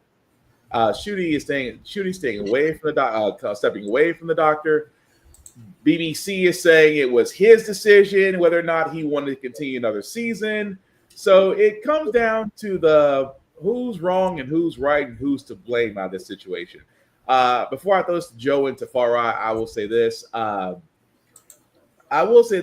Who did take a risk in making a person of color a Time Lord. This does not mean that a person of color cannot be a Time Lord.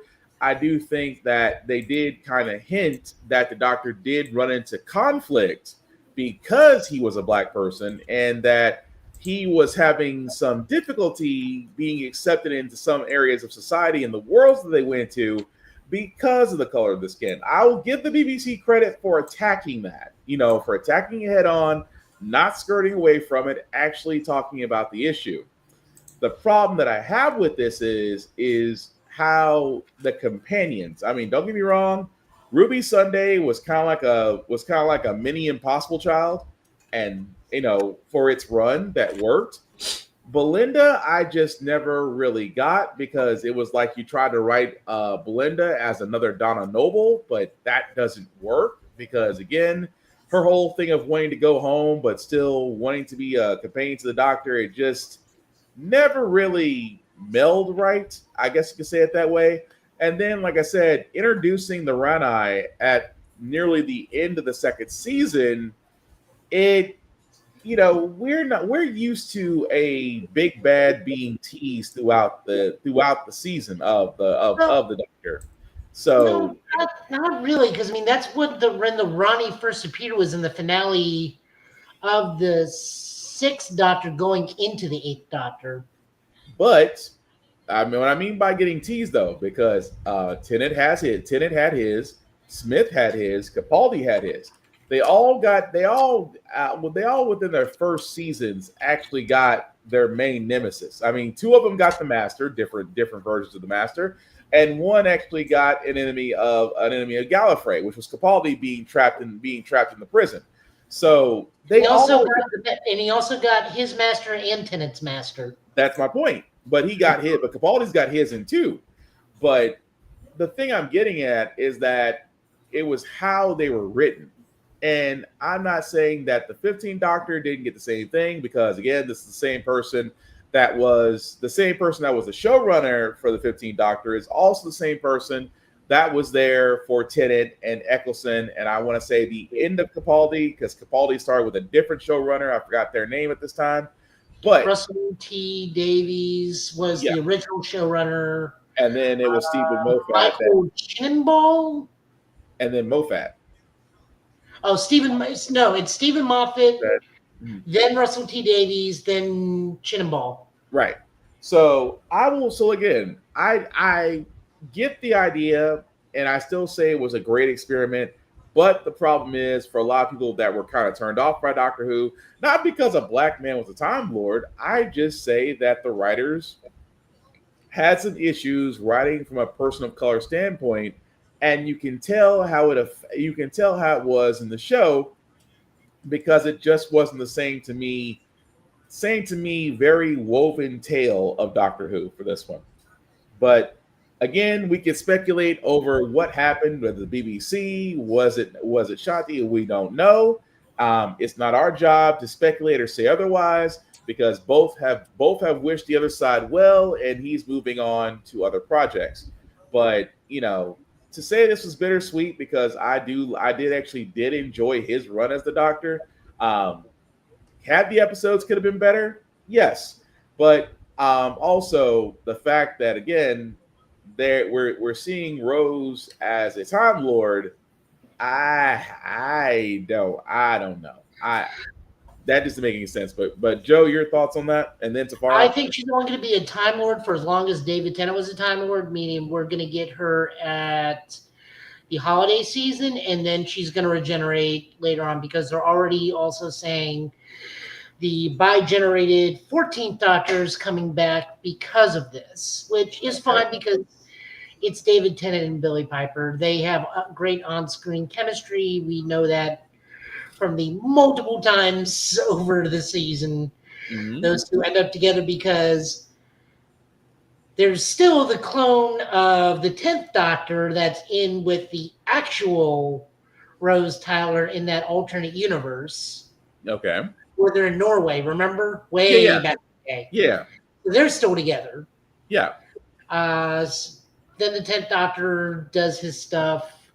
Rose Tyler is always a constant thing. Like, it's like Matt Smith and Amelia. David Tennant's always going to have, the 10th Doctor is always going to have his Rose. Yeah. So Rose is back, but I only think this is going to be a holiday special scenario, and then at Christmas time, she's going to regenerate into the proper 16th Doctor or 17th Doctor. We don't even know if she's a Doctor, because that's also true. The memory of Rose, because remember, Rose is like omni-powerful. Yeah. Too. So that's a fair assessment. They never said that she was the Doctor. So that's fair. It actually just says as Rose. It doesn't say Billie Piper as the Doctor. Yeah, that's fair. That is completely fair. But Tafara, I think she's just a stopgap. Let me just say I hope so. But Tafari, did you want to add anything to it? So his run is pretty much done. No, his run is done. Yeah, so before we get to Tafari, I do want to add this one caveat. We did learn that there were 2 scripts for the finale. Right. In the eventuality that Shooty goes, no, I'll do a 3rd season. And it was supposed to end with him and Belinda and Poppy being happy, and then Susan looking at them from afar, because we did drop that huge plot point about the daughter, right?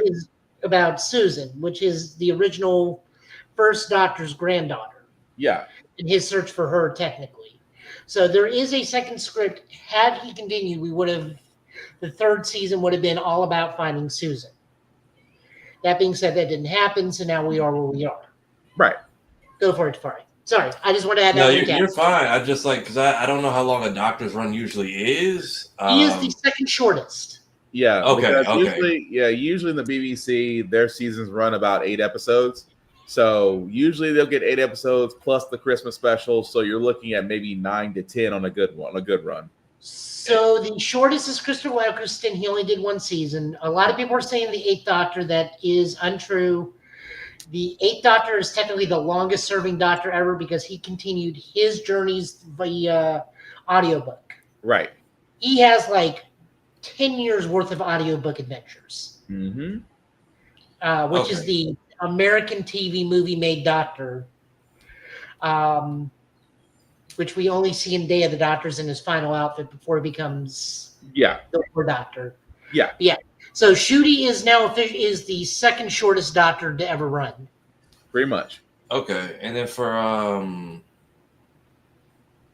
thought at the end, like, does the Doctor always transition like that? Or I thought he always met like some tragic, untimely death and then transforms versus just walking He can do it if he wants to. Right.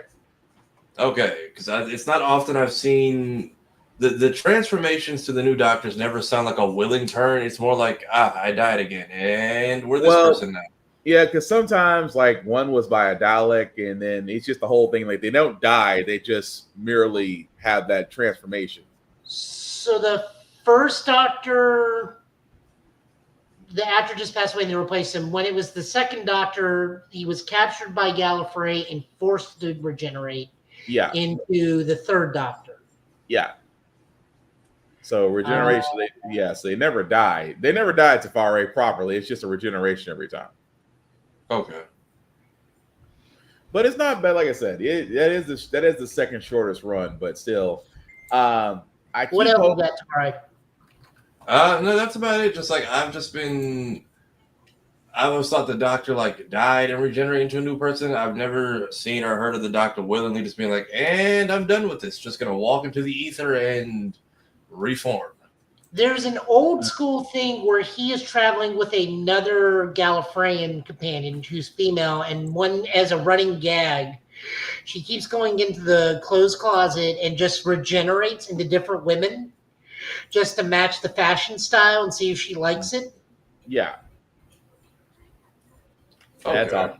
It's all that one was always interesting, but yeah. But let us know what you guys think. Like I said, if we're being picky or if we're just still want to know, because like I said, I still thought we could have got another season out of it. But like I said, we're not in the business of pointing fingers. It's both sides have been at peace with it, and both sides have moved on. That also being said, Joe, did you want to talk about Ultraman? As far as your review on that one, or did you want to hold that off? No, we can run the digest video. Okay, let me go back and do that. Let me go back and go find it while you're talking about it. Okay, so this is basically a digest video that's going to just like inform the audience more of what Ultraman is. This season breaks a very big convention of Ultraman. Apparently my hair wants to do the Superman curl. Where we get to see that the primary protagonist's out as an Ultraman almost immediately in the first episode to the crew he's going to be with, which is utterly shocking because that's almost never been done. Especially in the first episode. His new gimmick is he can switch out his head crests, and that gives him power-ups, as we'll see. His support team is also more directly involved because they can potentially fuse with monsters. Whereas I think they're calling it this time around meteor beasts. For Tafari, this may be more new because he's only been in for like one whole season, but still, this is going to be wild. Okay. I'm curious how they are going to do, if they continue the references, how they tie in last season with this season, or what that potential crossover could look like.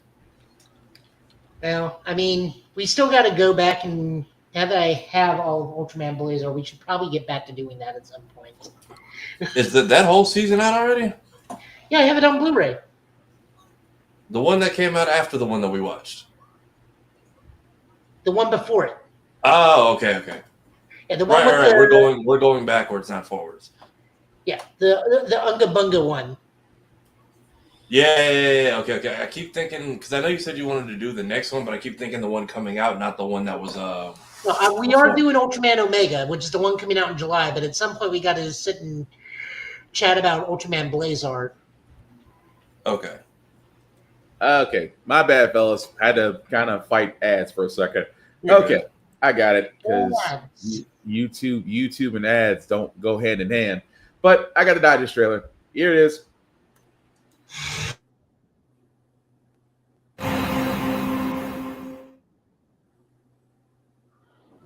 そのウルトラマンは空から落ちてきた。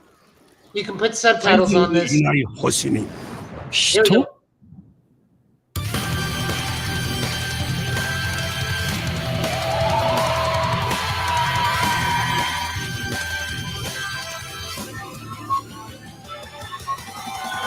新番組ウルトラマンオメガダイジェスト PV。 ある日倉庫の管理人をしている青年の前に現れた一人の男。大木田空と。俺の名は記憶をなくした宇宙人だったオメガ。なぜこの星に落ちてきたのか覚えていない。なんか胸がピコピコしてきた。星に後世。後世は空との正体がウルトラマンオメガということを知る。大きく空との好奇心に振り回されながらも良き相棒になっていく。マジで尊敬だし。一同歩む国立自然研究センターで働く生物学者。ある怪獣事件の現場で空と後世に出会い、二人と運命を共にすることに。私も同行します。この3人を中心に物語は進んでいく。空とがオメガに変身するアイテム、オメガメテオとオメガスラッガ。この2つを組み合わせて50メートルの巨人に変身。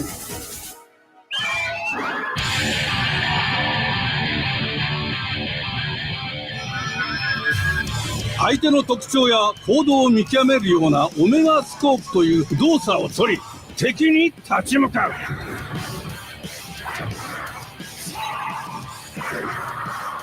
ウルトラマンオメガの技は多彩だ。頭に輝く赤き宇宙ブーメランオメガスラッガーをはじめ、レティクリュート光線などの必殺技を駆使して戦う。そんなウルトラマンオメガの戦いを後世はメテオ怪獣レキネスと心を通わせサポートする。レキネスは原動力で物を動かしたり止めたりすることが得意だ。さらにレキネスは変形してカリバーモードに。ウルトラマンオメガにレキネスカリバーとレキネスアーマーが装着される。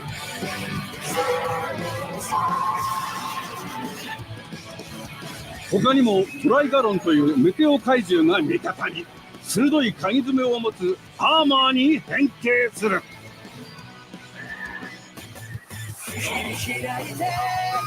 ウルトラマンオメガはなぜ記憶を失ったのか、なぜ地球に落ちてきて人間を守るのか、そして未来には何が待っているのか。大きくなれそうな気がする。新番組ウルトラマンオメガ、日本時間7月5日土曜朝9時、テレ東系6局ネット初世界同時期放送同時期配信スタート。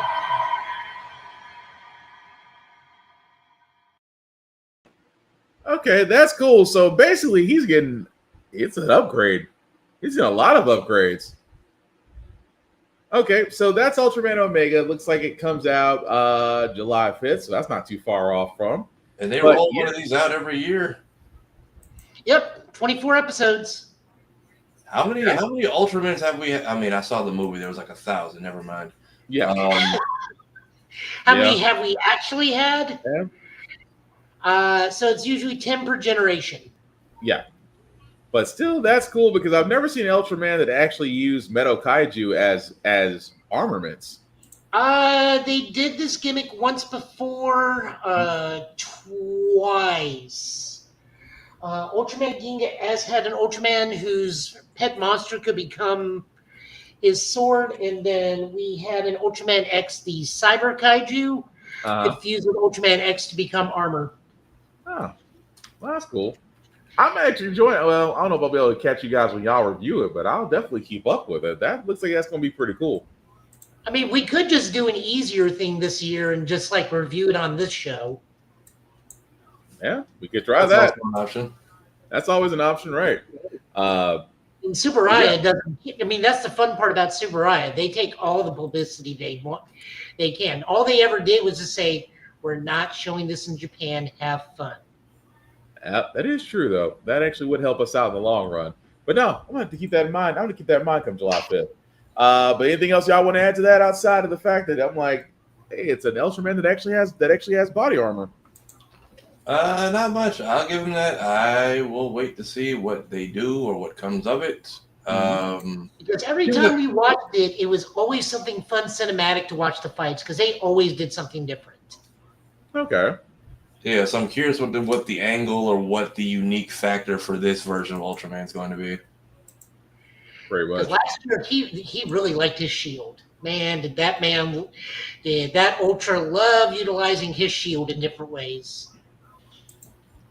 I'm afraid to ask. But all right. It was just his go-to. It's like, this isn't working, make the shield. Split the shield in half. Throw both halves at somebody. Rinse, repeat. Fold shield, throw shield. Gotcha. So pretty much didn't block the last attack. Try the shield again. Oh, if all else fails, goes back to Old Faithful. Got it. Basically. Okay, that makes sense. Well, beyond that, fellas, before we get to Black Panther and then the comics, I know anime-wise, anybody got any updates? Because I have yet to catch up on Fire Force. Lazarus was great because we're not too far off from the end of that right now, and I still need to catch up on Sword of the Demon Slayer. But fellas, what about y'all? Yeah, it was fun. At no point do I feel bothered or worried about any of the characters in the show, even though I feel like I'm supposed to at some points. Fire Force is great. I'm very curious to see how they wrap all of this up because now we are in a downtime period. Finding out, we don't have to roll our eyes. Like, finding out that Excalibur is actually a Home Depot sword the entire time is all kinds of hilarious. Finding out his family is completely committed to the bit is more tragic and funny at the same time, which this show does a good balance of. Yeah. I get the whole, I like the show overall. They kind of throw me off every time we cut back to show because I'm like, he was the focus of the entire first season, and then we just removed him completely. And now that we're going back to him, it's just like, I get that he was the focus, but I feel like we've developed nothing but bigger problems in your absence. To the point where reuniting these brothers now feels so minimal compared to everything else. Because you kind of forgot he was around. Until the final episode of season 2. And now I think they wiped his memory or something. Yeah. Churches are evil. The Arthur finally got a holy sword. I'm curious to see what that turns into. That was a fun D&D episode though. That was fun. And what is it? His family being a bunch of lunatics as well. Yeah. And then I don't know. The whole Captain Burns thing kind of threw me. I get it. His life has basically been a lie to this point. And then, but I'm just like, so y'all telling me Shinra, who's technically been a Fire Force soldier for less than a year, killed your strongest captain, and everyone just believes that. It is saying a lot, isn't it? And he ain't had much of a power up outside of his strength with an Adola link, but yeah, right. But not even everyone knows how strong he is. So the fact that they're just the rookie killed this legendary captain, and everyone's just like, yep, that's the story we're going with. I'm like, I know you guys aren't buying this shit, please. Not at all. But yeah, finding out more about Adola, that stuff is cool. And then Vigilantes. Vigilante is very cool. It's nice seeing some of these heroes, seeing Stain's origin, very much seeing the American rejects that Japan is where they come to basically get a cultural reset once they have screwed up too much in the States. I will sit there and say you were right about that one character. I said that is Homelander. Yes, Captain Celebrity is Homelander. Yeah, he's definitely Homelander. But Like, you are the reason Stain did what he did. Also, seeing heroes like Ida's brother in action, before Stain ends up taking his legs is very cool. Seeing that his entire I like that his brother is actually the more laid back of the two versus Ida, who's the more high strung one. Yeah. But yeah, finding out that our main character's quirk was kneecapped by his own mother. Dang. And the fact that he actually had an ability, but because of that, he didn't really actually utilize it well, or was kind of shut down from using it. Yeah, his mom had backhand as a quirk.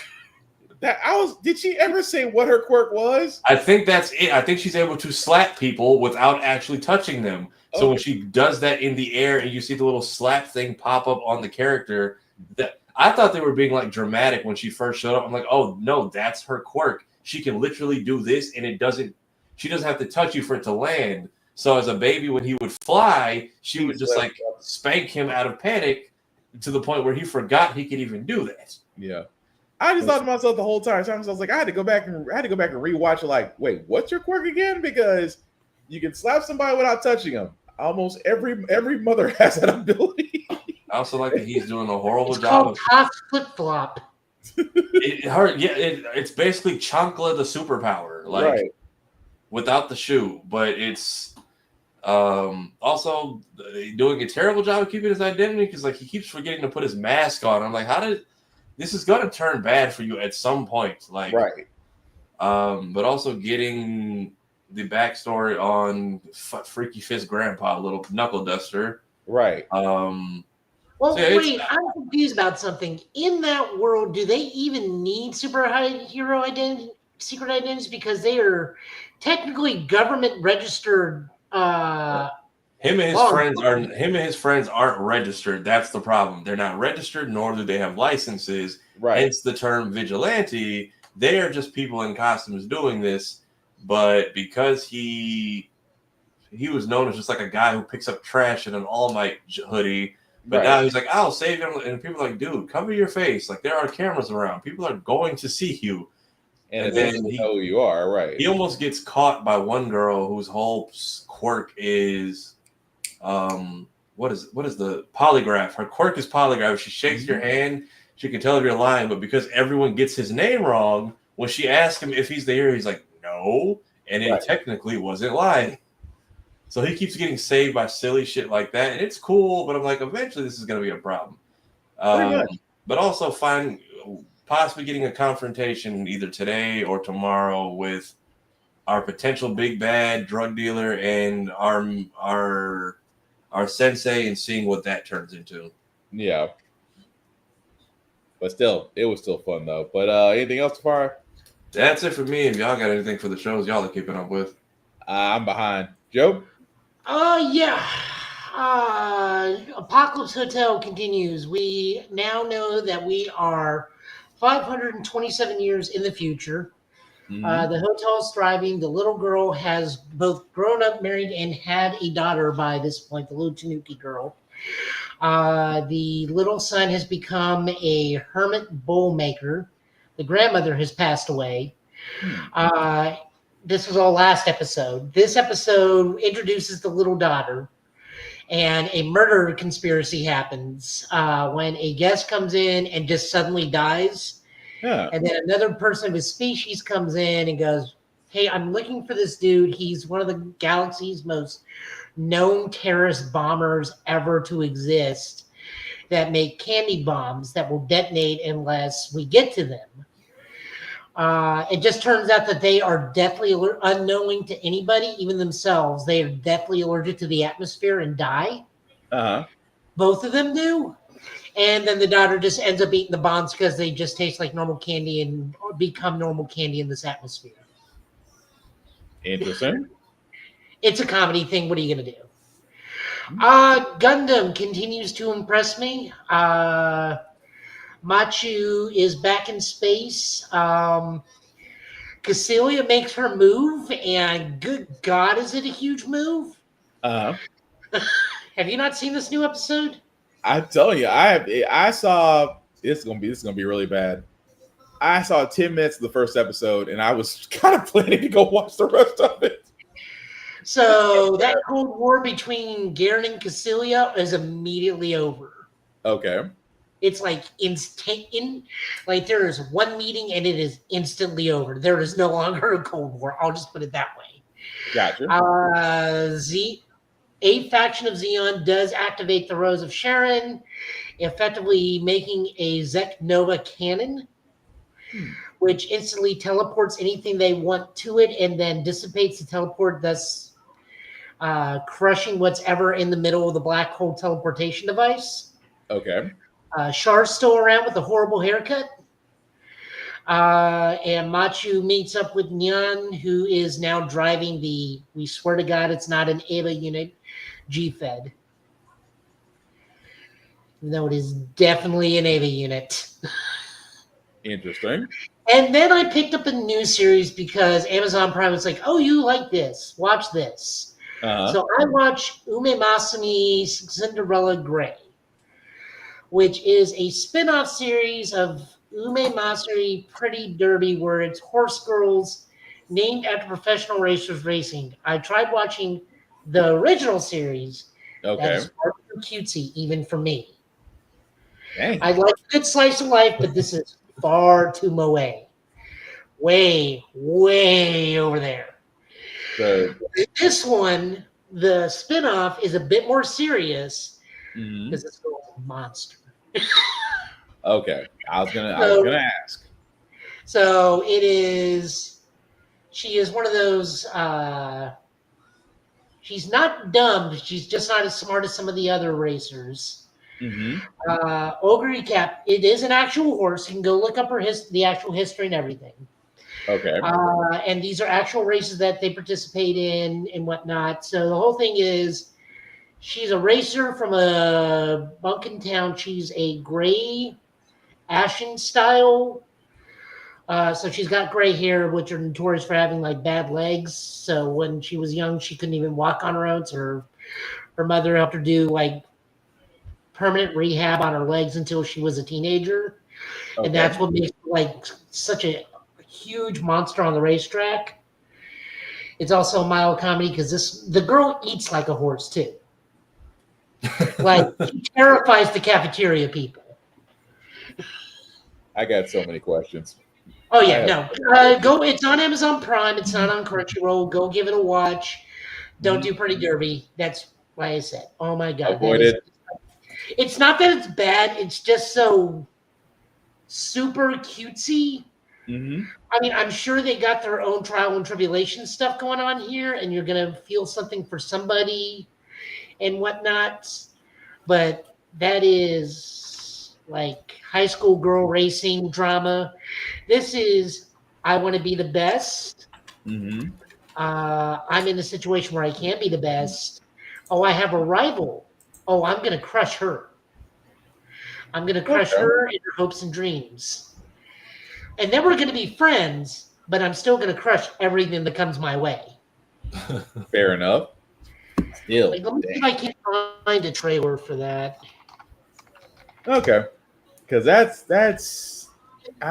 see that's good. Like I said, don't do Pretty Derby. The name alone should tell you super cute, way too cute. If your guys are into that, you belong on the list of the government. But I'm still okay. I'm not going to report you. You're safe, but you should be on a list somewhere. And what was the name of this one again? It's probably better if I type it in versus you typing it in. Oh, good Lord. Is he going to... Yeah, go ahead and copy and paste that because I don't want to end up on a list, Joe. No, you won't. Not with Cinderella Grey. Pretty Derby, yes. I mean, it is a party game on the Switch, but still. Come on, YouTube. God, I hate. Told you, YouTube and ads. Hey, look, my brother put me Not onto YouTube the. and ads. It's YouTube on Firefox. Oh yeah, that'll do it. Yeah, that'll do it. What you say, Safari? I said my brother got me onto what is this browser I'm using? Brave. This thing has been a lifesaver. Oh yeah, you gotta love the open source, no bloated, easy to use. I remember between that, Firefox used to be that way until Firefox got corporate, and then when Firefox got corporate, that was the end of that. Yeah, Brave, you get absolutely zero ads on damn near anything, and it lets you know how much BS it blocks from you every time you log on. That in itself. Okay, I've sent a link to a spot of the episode, so go ahead. Okay. It's right there in the group chat. I got it. Give me 1 second. Hopefully, this doesn't have any extra like anime theme music or commentary. Okay. All right. Let's see what we got.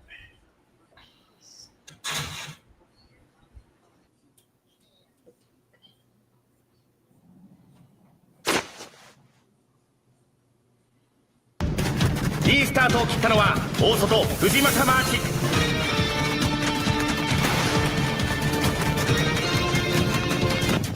オグリキャップと言ったか。今は3番手ですね。さあ現在第2コーナー曲がっての直線。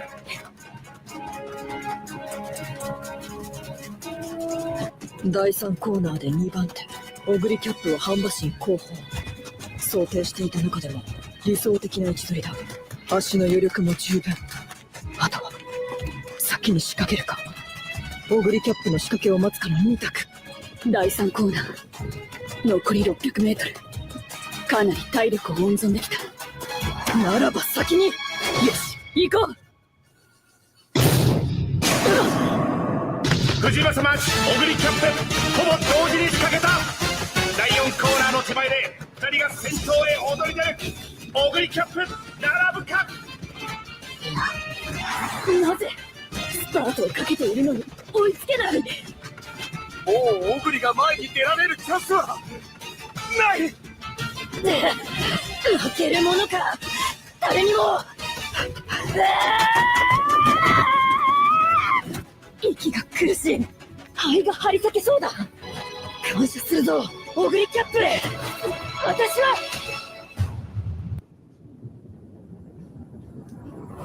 And then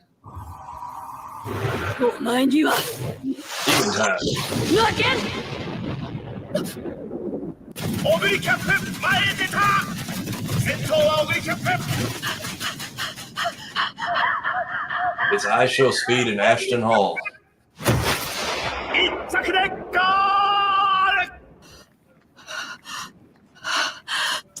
ル。負けたこの私が。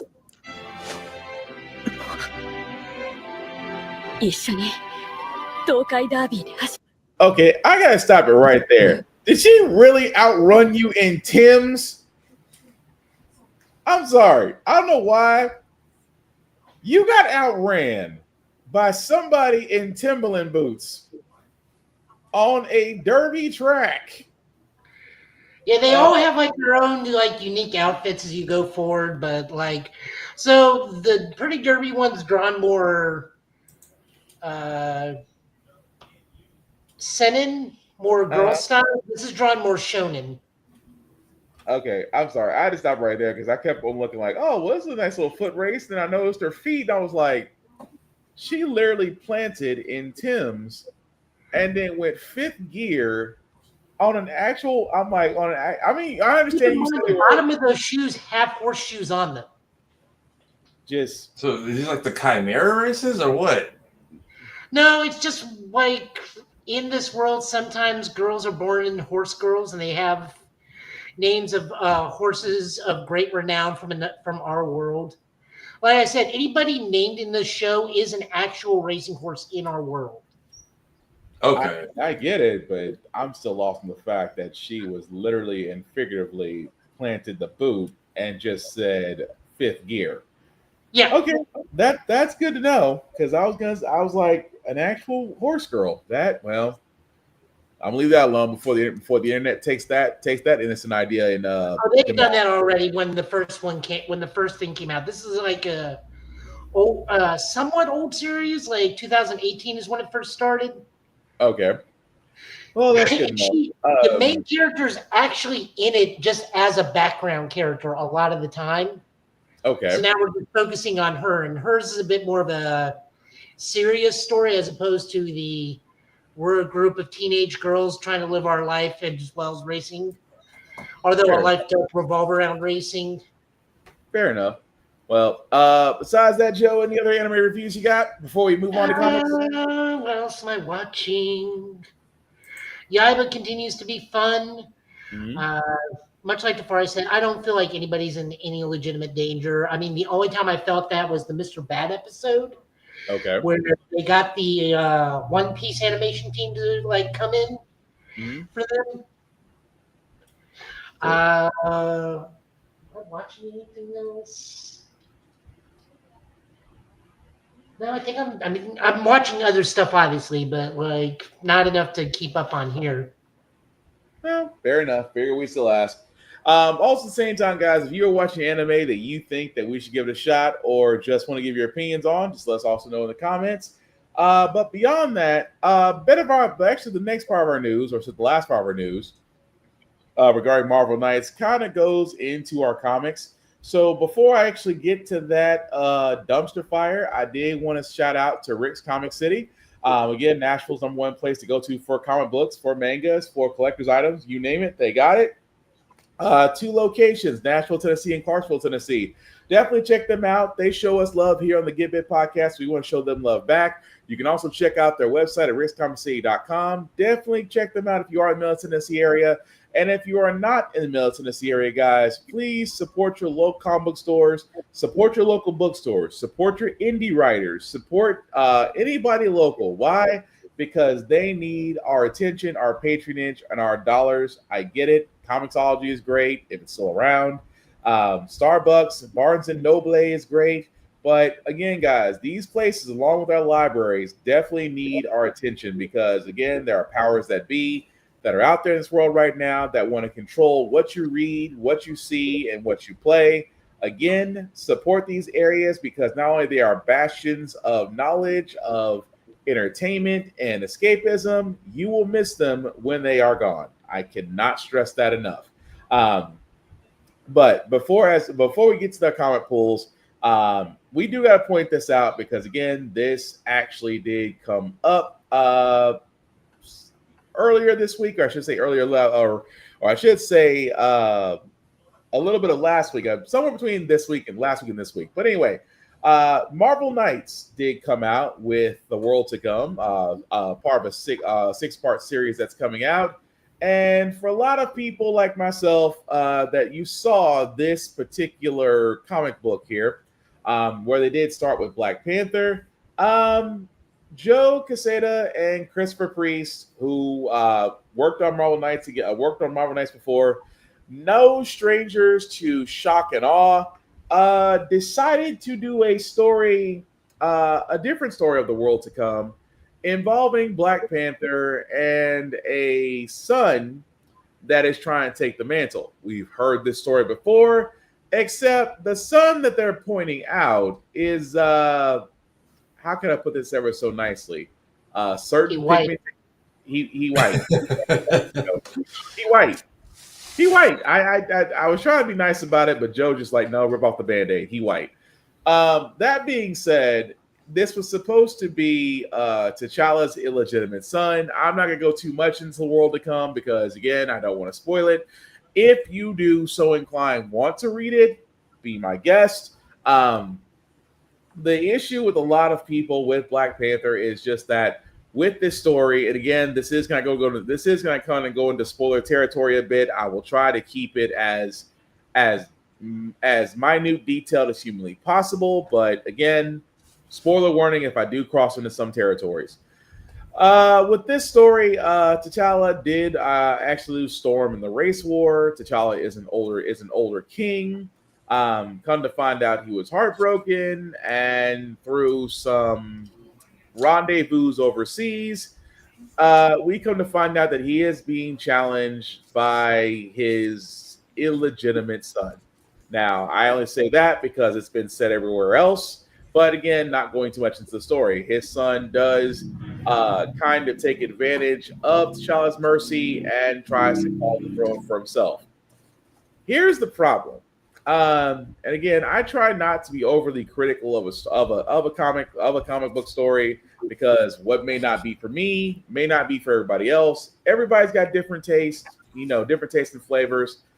However, I hate lazy ass writing. I do. That's the thing. The thing that betwixt my biscuits about this particular one is that it's lazy ass writing. Tanishi Coates did a wonderful story on Black Panther. The Ultimate Black Panther. That particular comic book line with T'Challa and Storm. With Storm and Killmonger in that. Also, a great story.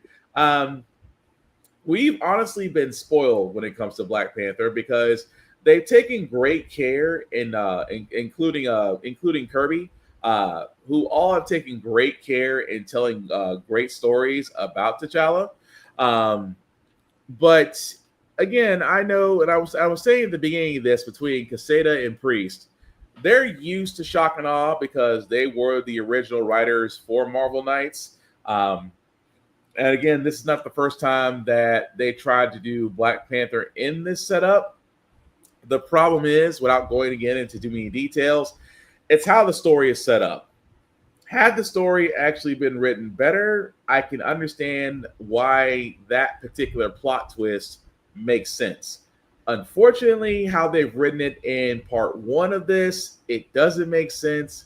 It feels lazy. It just feels like you want to add turmoil to this, and you're pretty much telling us to eat it.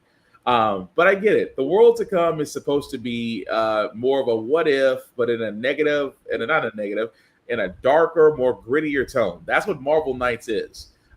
It's darker storytelling by Marvel. And don't get me wrong, there are plenty of Marvel Knights issues out there that are great stories, darker, edgier, more adult themed stories, and that's fine. However, when it came to the world to come for a Black Panther story, this was just lazy writing. The plot itself is always the plot, but it's how you get there. If it doesn't lead to where you feel like, oh crap, this is different, but I want to read it, versus, oh crap, this is terrible, who let Snyder in the room? And I mean that and I mean that in the most nicest term possible. But like I said, if you want to read The World to Come, feel free.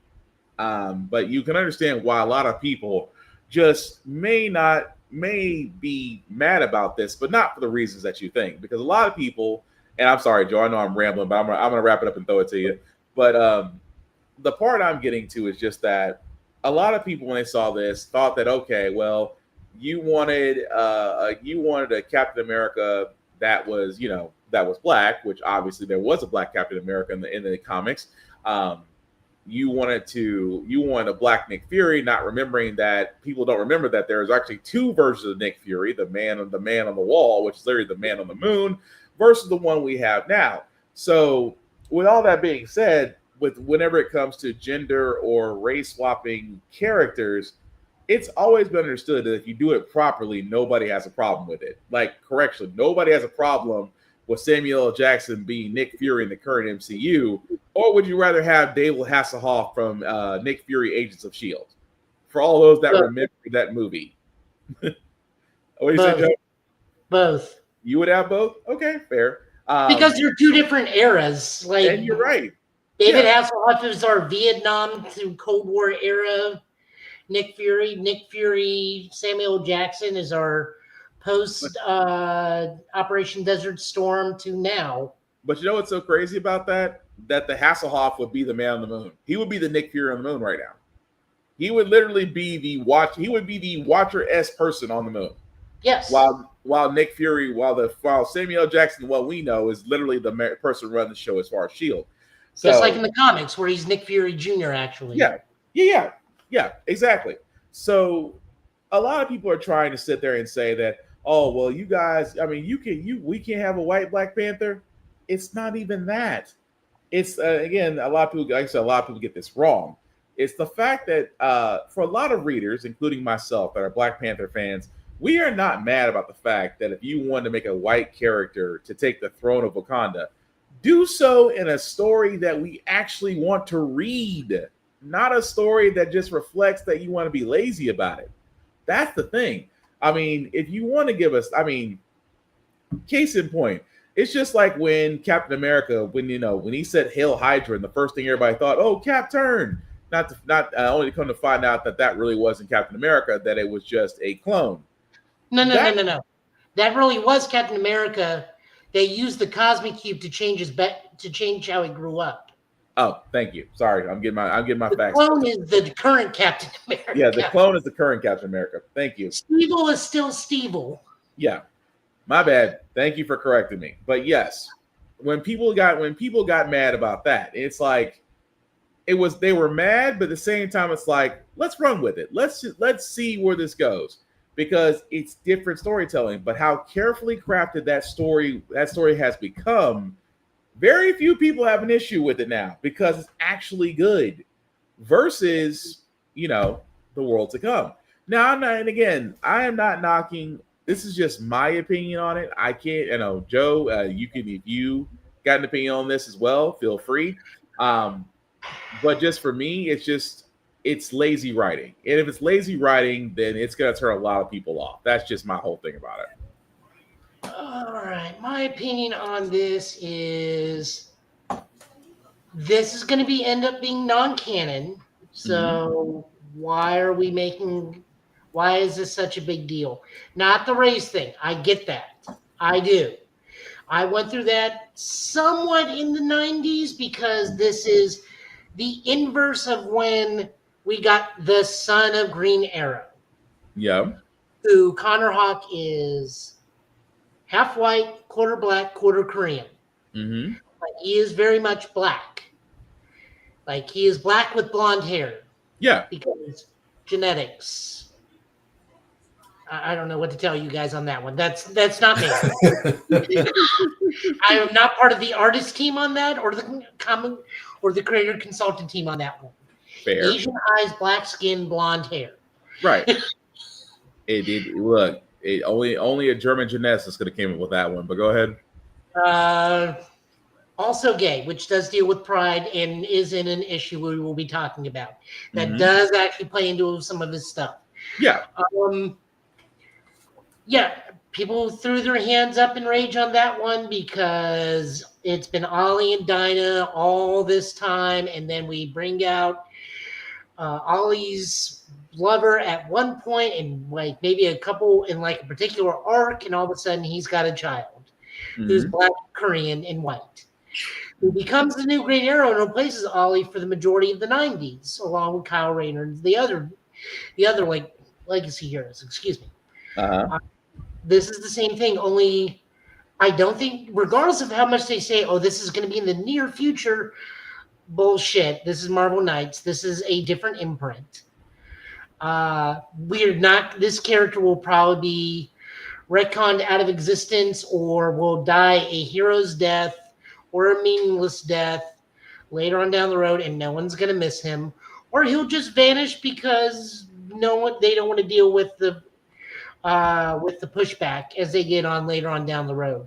We've seen new characters invented for like this on this stuff for no reason. I mean, look, not everyone's going to be a Miles Morales. Sometimes you're just going to be that new squad of that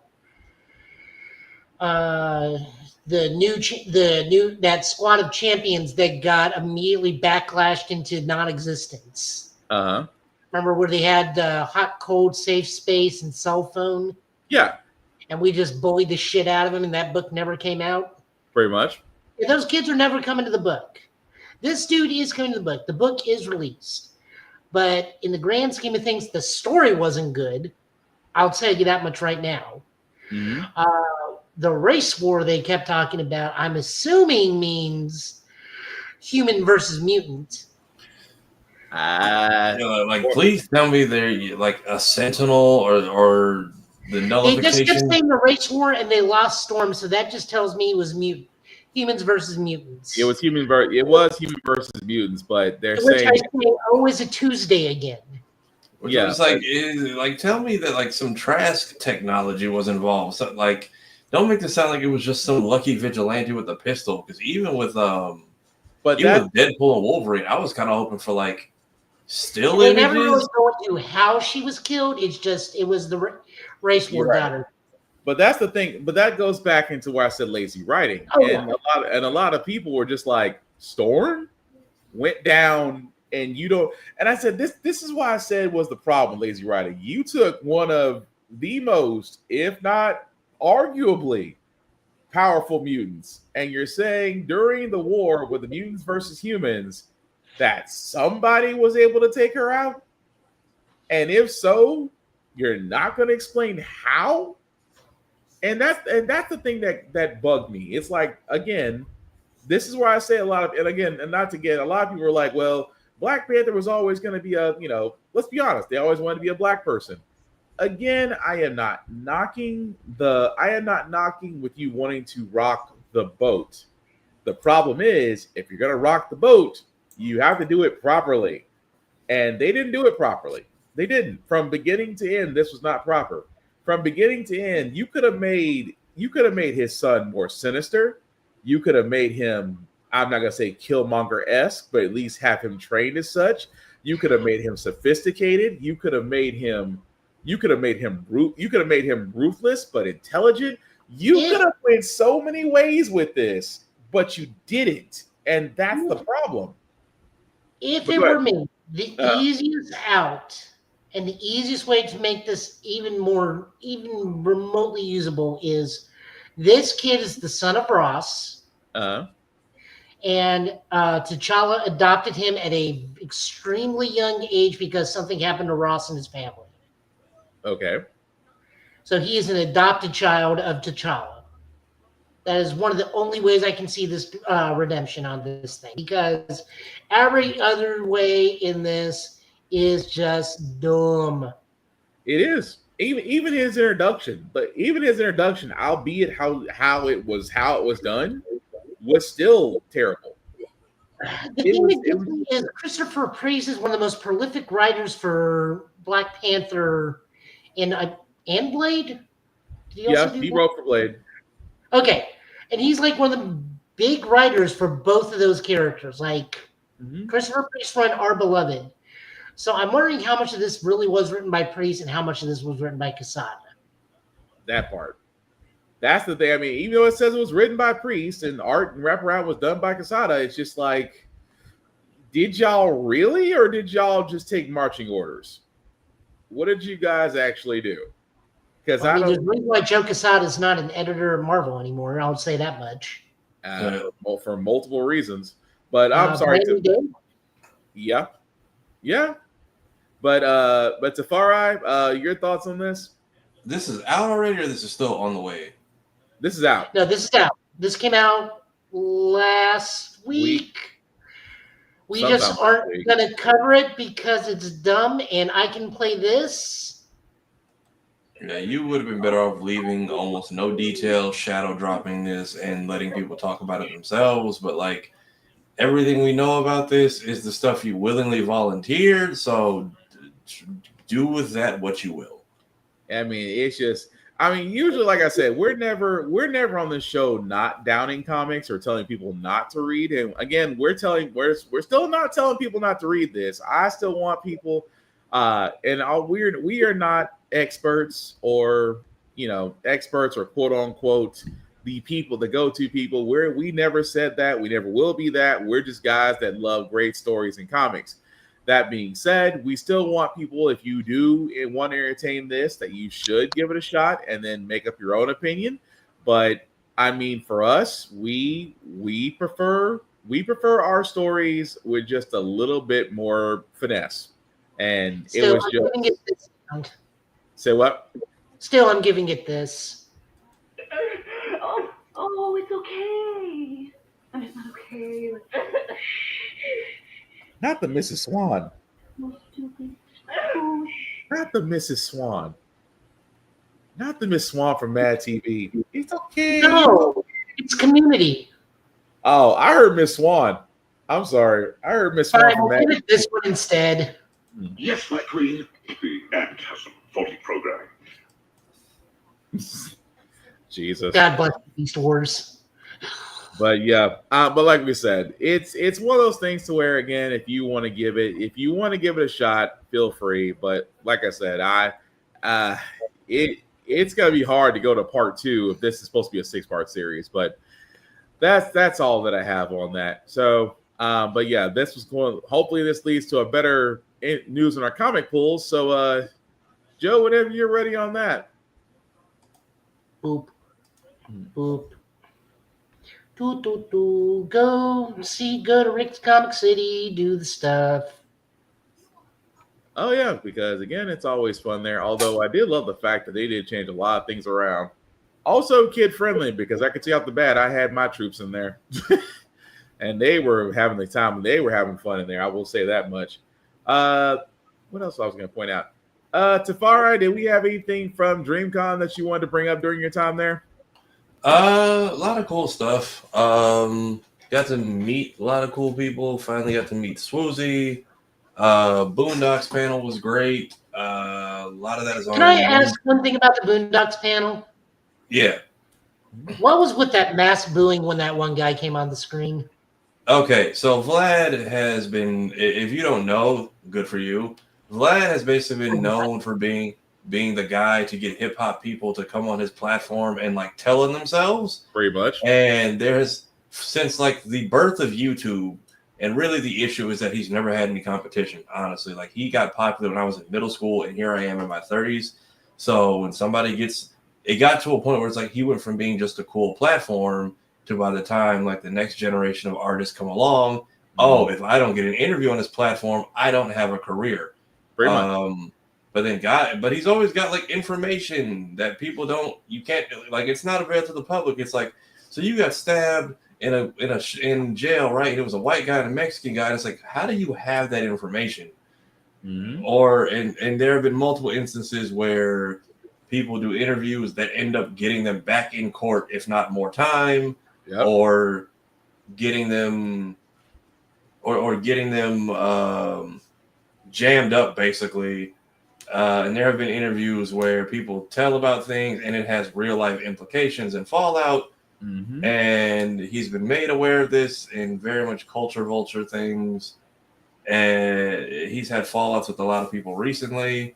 But before, he kind of had the wool over people's eyes. So being this younger generation who's very much aware of his shenanigans, when his face popped up, everybody was like, we know you were part of the show, but please go to the next guest.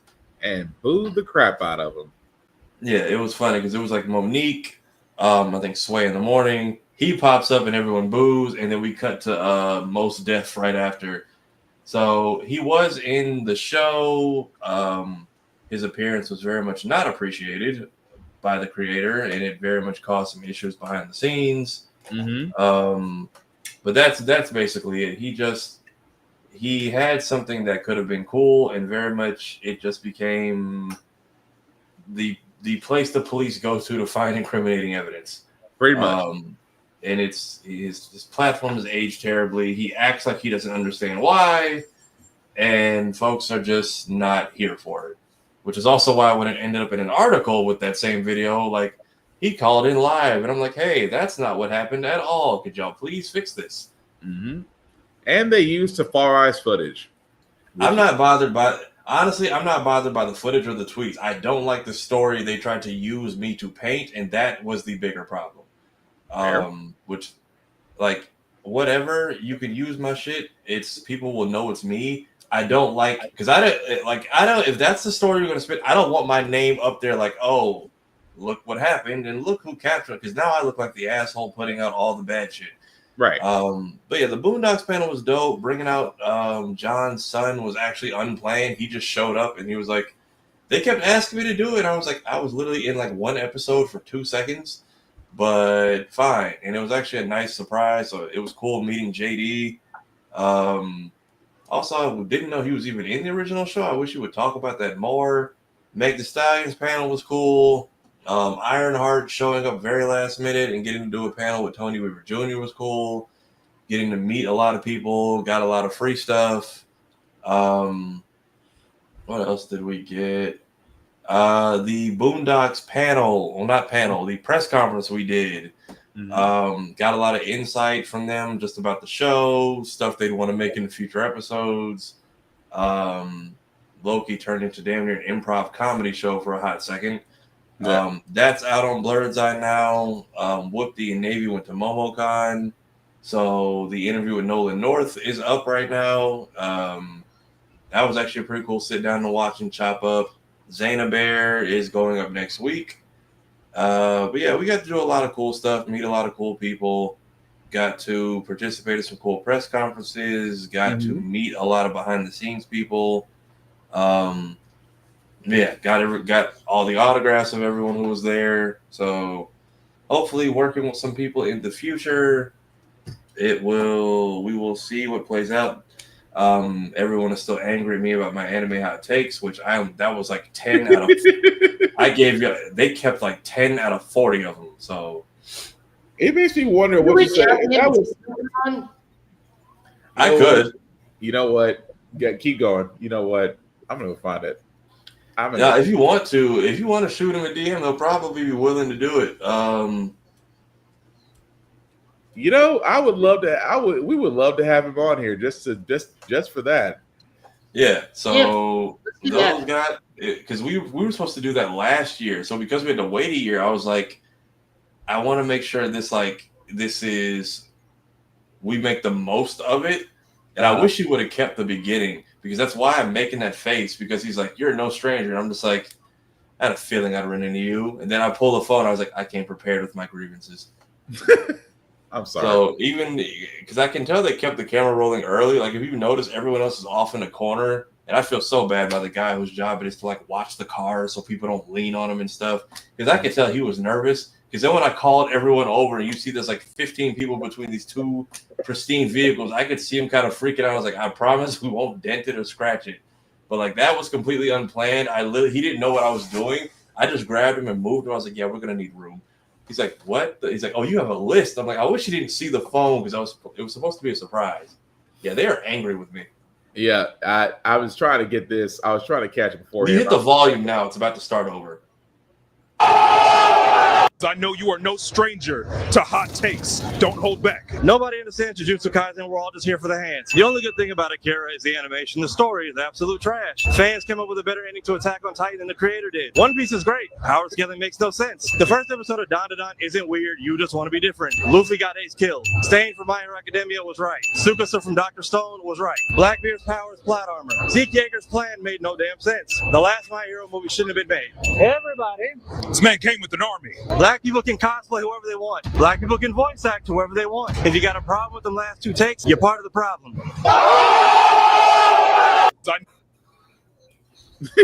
Yeah, that was completely unplanned. Like they were everybody.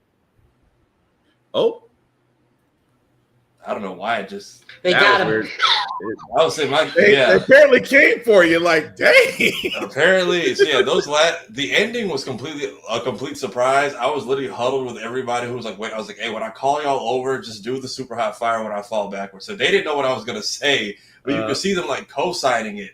So I was like, yeah, we're gonna need room, and I just moved him over. And then when I called everyone over, he was like, oh, They were happy with when that happened. They were like, yeah, that's like we're gonna have fun like cutting that up. So I wish they would do the full. I wish they would drop the full version. But if it hits a mill, I will go over the full list. But yeah, that was a year in the making, and I wanted to make sure that like after waiting that long to do it, I wanted to make sure they got something good. So I was like, you know what? And the amount of angry people I have on Facebook, which lets me know you watched to the very end. You know, we got to have that guy on. We got to have him on. So yeah, we'll have to shoot him a message and see when we can have on the show. Because yeah, I figure you wasn't wrong on your takes. You wasn't wrong. So yeah, they're mostly mad about the one. What is it? It's the Jujutsu Kaisen people. It's so fun to watch people get angry and then other people start arguing with them, and it's like I don't even have to do anything. Y'all Y'all are doing this to each other. It's like, oh, it's because you don't read Jujutsu Kaisen. It's like, hey, you missed the part where he said anime hot takes, right? Like, yeah, that's still funny. Well, thank you for that, sir. Joe, I do see that you got your comics up, sir. So whenever you're ready.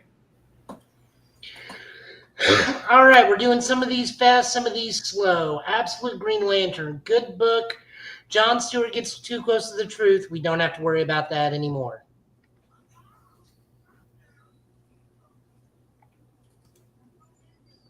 And Will went away. I was waiting for him to say something on that. oh, he had to go check on Obi. Okay, so what are these, like, Demon Realm hands coming for the... No, this is because in the Absolute Universe, Hal Jordan is the Black Hand. Okay. Is one of the primary villains in Green Lantern, which I loved. And so Sojourn Mullins, or Joe Mullins, is now the Green Lantern of Earth. So she's dealing with Hal Jordan, and John Stewart gets a little bit too close to the truth. And as a result, we don't have to worry about John Stewart anymore. Okay. Moving on over to Green Lantern Corps, number 5. This is... Oh, wait, I forgot to do Absolute things. Absolute Green Lantern is written by Al Ewing with art, color, and cover by Janoy Lindsay. And then we go to Green Lantern Corps. Green Lantern Corps is written by Morgan Hampton, Jeremy Adams, arts V. Ken Marion, and Serge Acuna, with colors by Arif Peranto, Rick Brito, Hi-Fi, Lee Lowridge. This picks up where we left off. We are in the mindscape of Teen Lantern, along with Simon Baz, as they try to escape. Meanwhile, Guy Gardner takes a new recruit to go on patrol and end up fighting the Dark Stars. And then everyone just kind of meets in the middle. Good book. Green Lantern Corps is still solid. I'm happy they're doing things with the other lanterns that are not being currently used over in Green Lantern, especially when we get more representation via Joe and Simon and Jessica. It's pretty much, if you're not Howard Kyle right now, this is the book you need to be reading. But if you're not liking Kyle Rayner, then you don't need to be watching this show. DC Pride, issue 1 of 2025 is out. Someone is attacking the multiverse, and surprisingly, it involves Alan Scott Green Lantern because it may be his World War II forbidden lover, the Russian Red Lantern. This involves Bunker, who is only just recently come back from being reintroduced in the universe. Midnighter, again, as we were talking about, the Green Arrow, Connor Hawke, Sojourn Mullins, Apollo's and Midnighter's husband Apollo's in this, also Harley Quinn.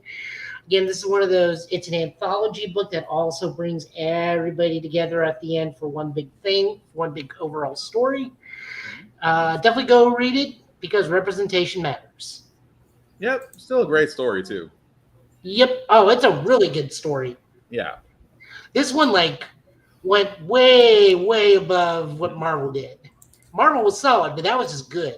Well, I mean, it's DC Pride. They're going to show out every time, but that's just me because I'm being biased. Every time. Trinity Daughter Wonder Woman. I don't know if this is a one-shot, but I am here for it because Trinity is hilarious and just trolls the shit out of Pariah the whole issue. I will say it's probably not for me, but I let Chad read it and he thought it was hilarious. So I now know the target crowd for this. So yes, he loved written it. by Tom King, art by Belina and Toga, and colorist by Alejandro Sanchez. Again, she's trying to chase down a super corgi while the wall of antimatter from an Infinite Crisis is happening. I love this book. It is hilarious. I'll take the word. Big read this week. This came from last week. We just couldn't get to it because of the thing. But Imperial, this is the big Marvel event this summer. Mm-hmm. Someone is killing all the intergalactic royal beings. Well, yeah, royalty. We'll say royalty. Intergalactic Royalty.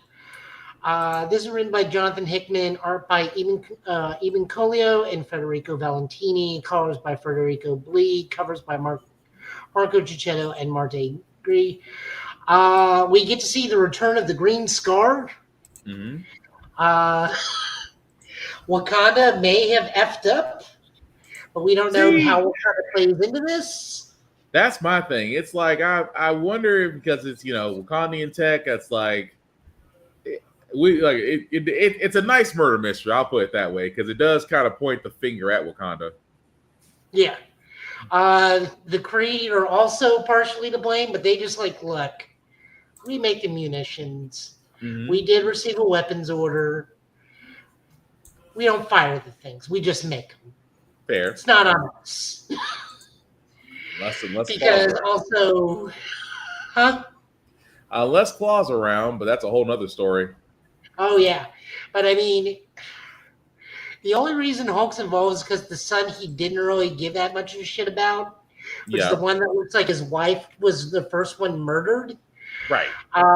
So he goes full Green Scar, brings She-Hulk, and brings Braun onto Sakaar because he's like, all right, you two got to hold down the fort. I got to go see people about this shit because other royals would probably be other. We got to go talk to things because a king has died in the galaxy, so that's a big thing. But it's still you weird to hold it down for 6 days, and I love the caption. It was like they did not hold it down. Hulk was not back in 6 days.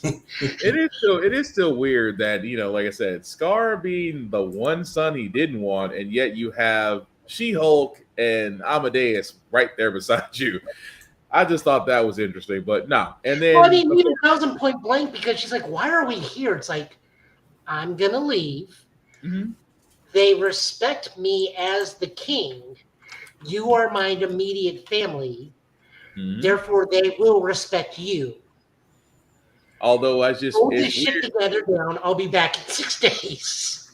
Although it's weird to see Richard and Star-Lord having a conversation. Richard, no, it's not. Those two are always like no. What I mean, no. I mean, like the conversation in the story. Like, oh yeah, no. Like, that's what I'm getting at. Buddy, I need you. Just like, no, you're an outlaw, mm-hmm. Former outlaw. But they've been like that forever. So I mean, to me, that's not a big a thing. I mean, those two have died together in Cancerverse and came back. Yeah. Nova was a guardian during a run with Star-Lord when Star-Lord was like dating the Roman gods, I think. Yeah. Well, that weird relationship with some of the Roman gods. I want to say yes, but I'm not 100% sure. So it's a weird thing. So no, but this is like the big space opera book. I hope to God this is as good as Annihilation. It's already off to a strong start, so I'm all there for it. Yeah, I want to see where it goes as far as who's pointing the finger at Wakanda, but that's just my guess. Next up, we got Marvel United Pride issue. Mm-hmm. Some of this I liked, some of this I did not like. This was also somewhat of a lead into Marvel or Avengers Academy. Mm-hmm. I did like the Black Cat stuff. The Dakin stuff was fine. I love the Billy and Tommy stuff. I don't care about the Young Avenger Juggernaut Jr., who's, even though he's Asian, ABI representation matters. Mm-hmm. I did not like the young Juggernaut character. I do not like the kid right there. Like, I did not like her in New Mutants. I do not like her now. She's just kind of a really annoying manic pixie dream girl style character with the mutant ability to mimic anyone's powers for a short amount of time. I just don't like her. That's just me. Like, it has nothing to do with her as a person. I do not like how they write that character. Fair. Still overall good book. The best one to me is the Goodnight Blue Rose, which was the dream that Mystique has, where she's in a normal setting household as a loving wife and caring mother to a 8-year-old learning to teleport Nightcrawler, who's constantly trying to be a pirate kid. He's in his pirate kid phase. Yeah. And just being a loving mom, and Mystique just being a loving mom is like, she's in another realm. This is a different version of Mystique, or this is a dream. It's one of the three. Right. Although, But like still, I said, that was my favorite one. I mean, Second don't get me favorite wrong. was, oh, go ahead. No, go ahead. No, go ahead. I was going to say, second favorite is the Black Cat one. Yeah, I was just saying. Don't get me wrong. Marvel's Pride version of Collaborative Stories was good. Like I said, I'm still saying DC's was still better, but still highly suggest to still encourage you guys to read the Marvel ones as well. Because, like Joe said, there are some good stories there. Some of them, I'm gonna be honest, it just goes back to lazy writing. They could have been better. Yeah. Avengers Academy, where we talk about some stuff. We get to see where the daughter of Blade and Lunella end up. Also, Normie Jr. Other than that, this was a one and done for me. I'm not going to pursue this book any further. These guys are at Avengers Academy. They're new heroes, young heroes. They are going to be going up against a very bizarre child version of the Sinister Six, and I just immediately tapped out.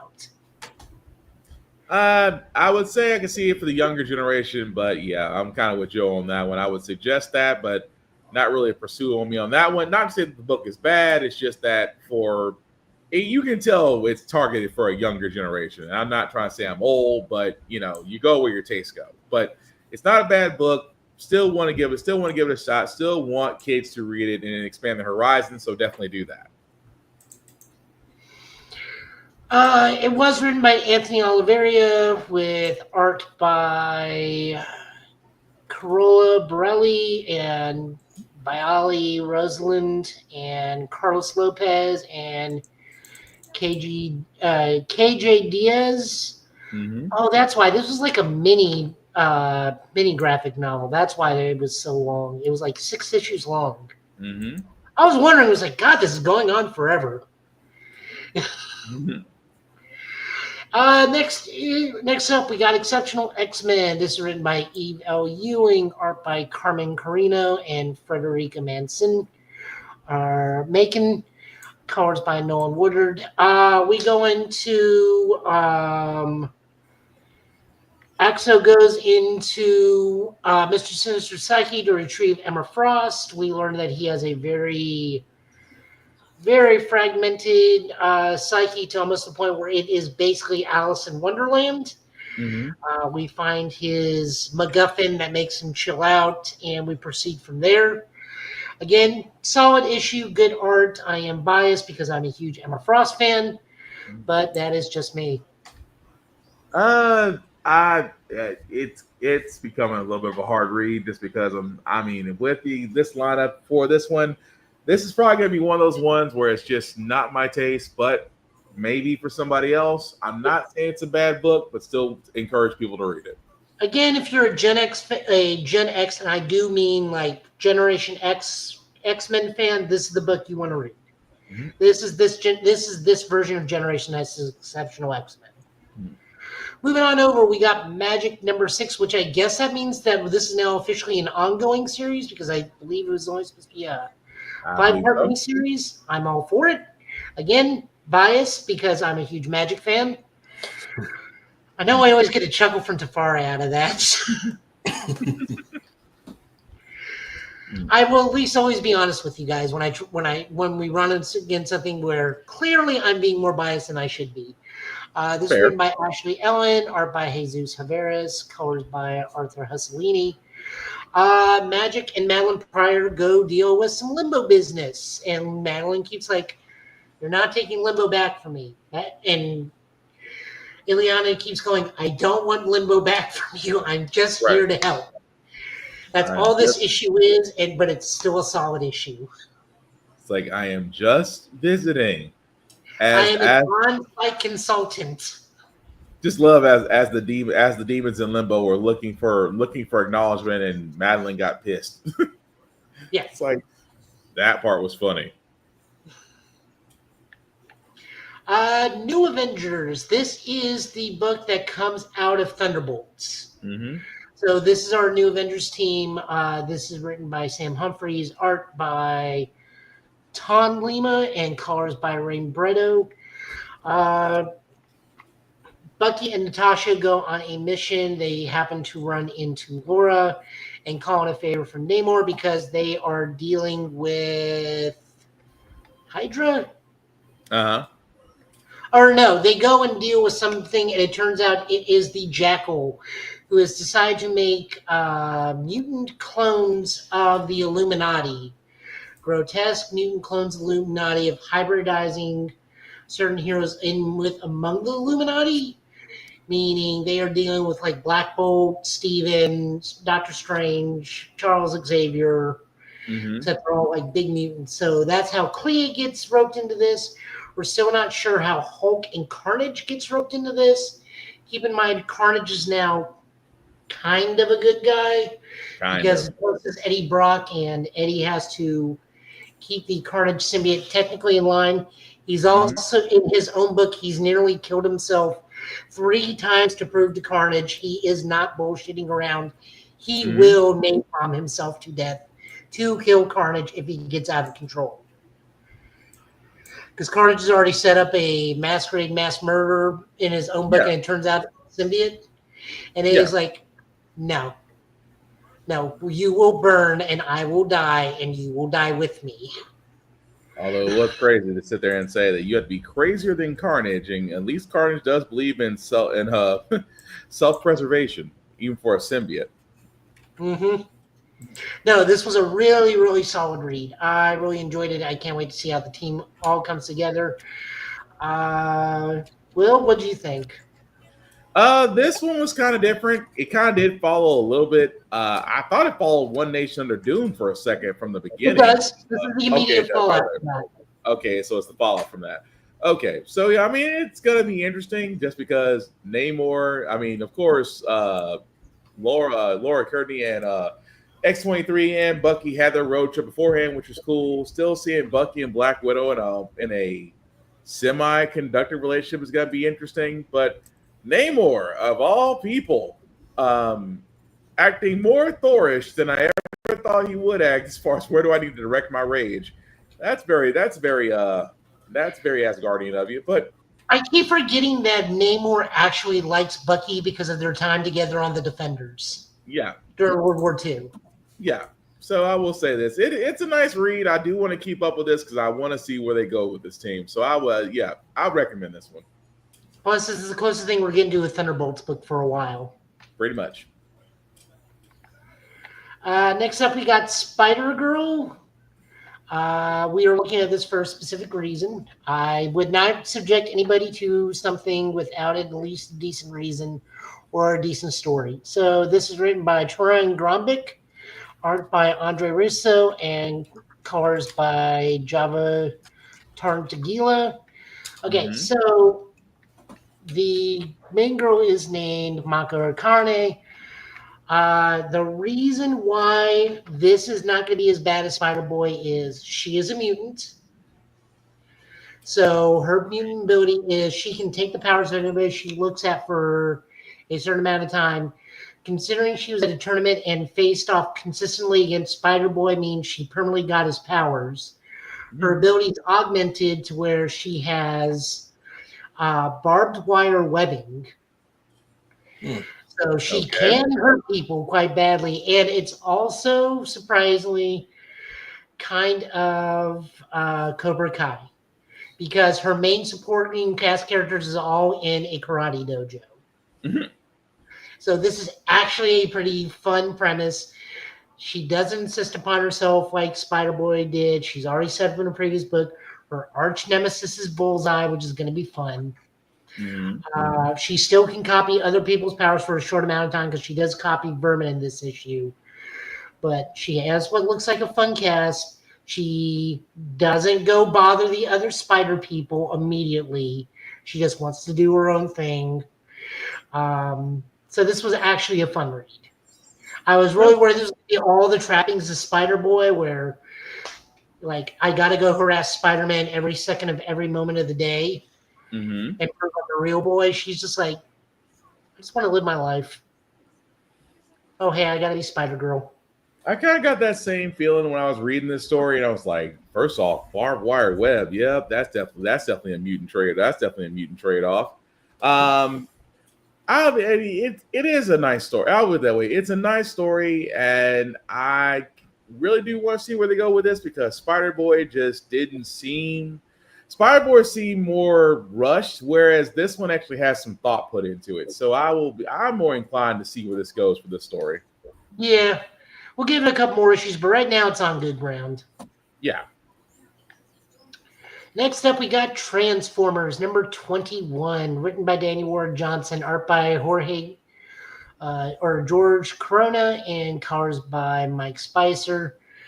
We get some stuff with Shredhead and RC and Cliffjumper as they're trying to rebuild a gate from Cybertron back to Earth. Meanwhile, they finally figured out that the Megatron arm that Optimus has stapled to him is starting to infect Optimus, right? Causing him to be mildly, chaotically, what's a good word? Making proper decisions.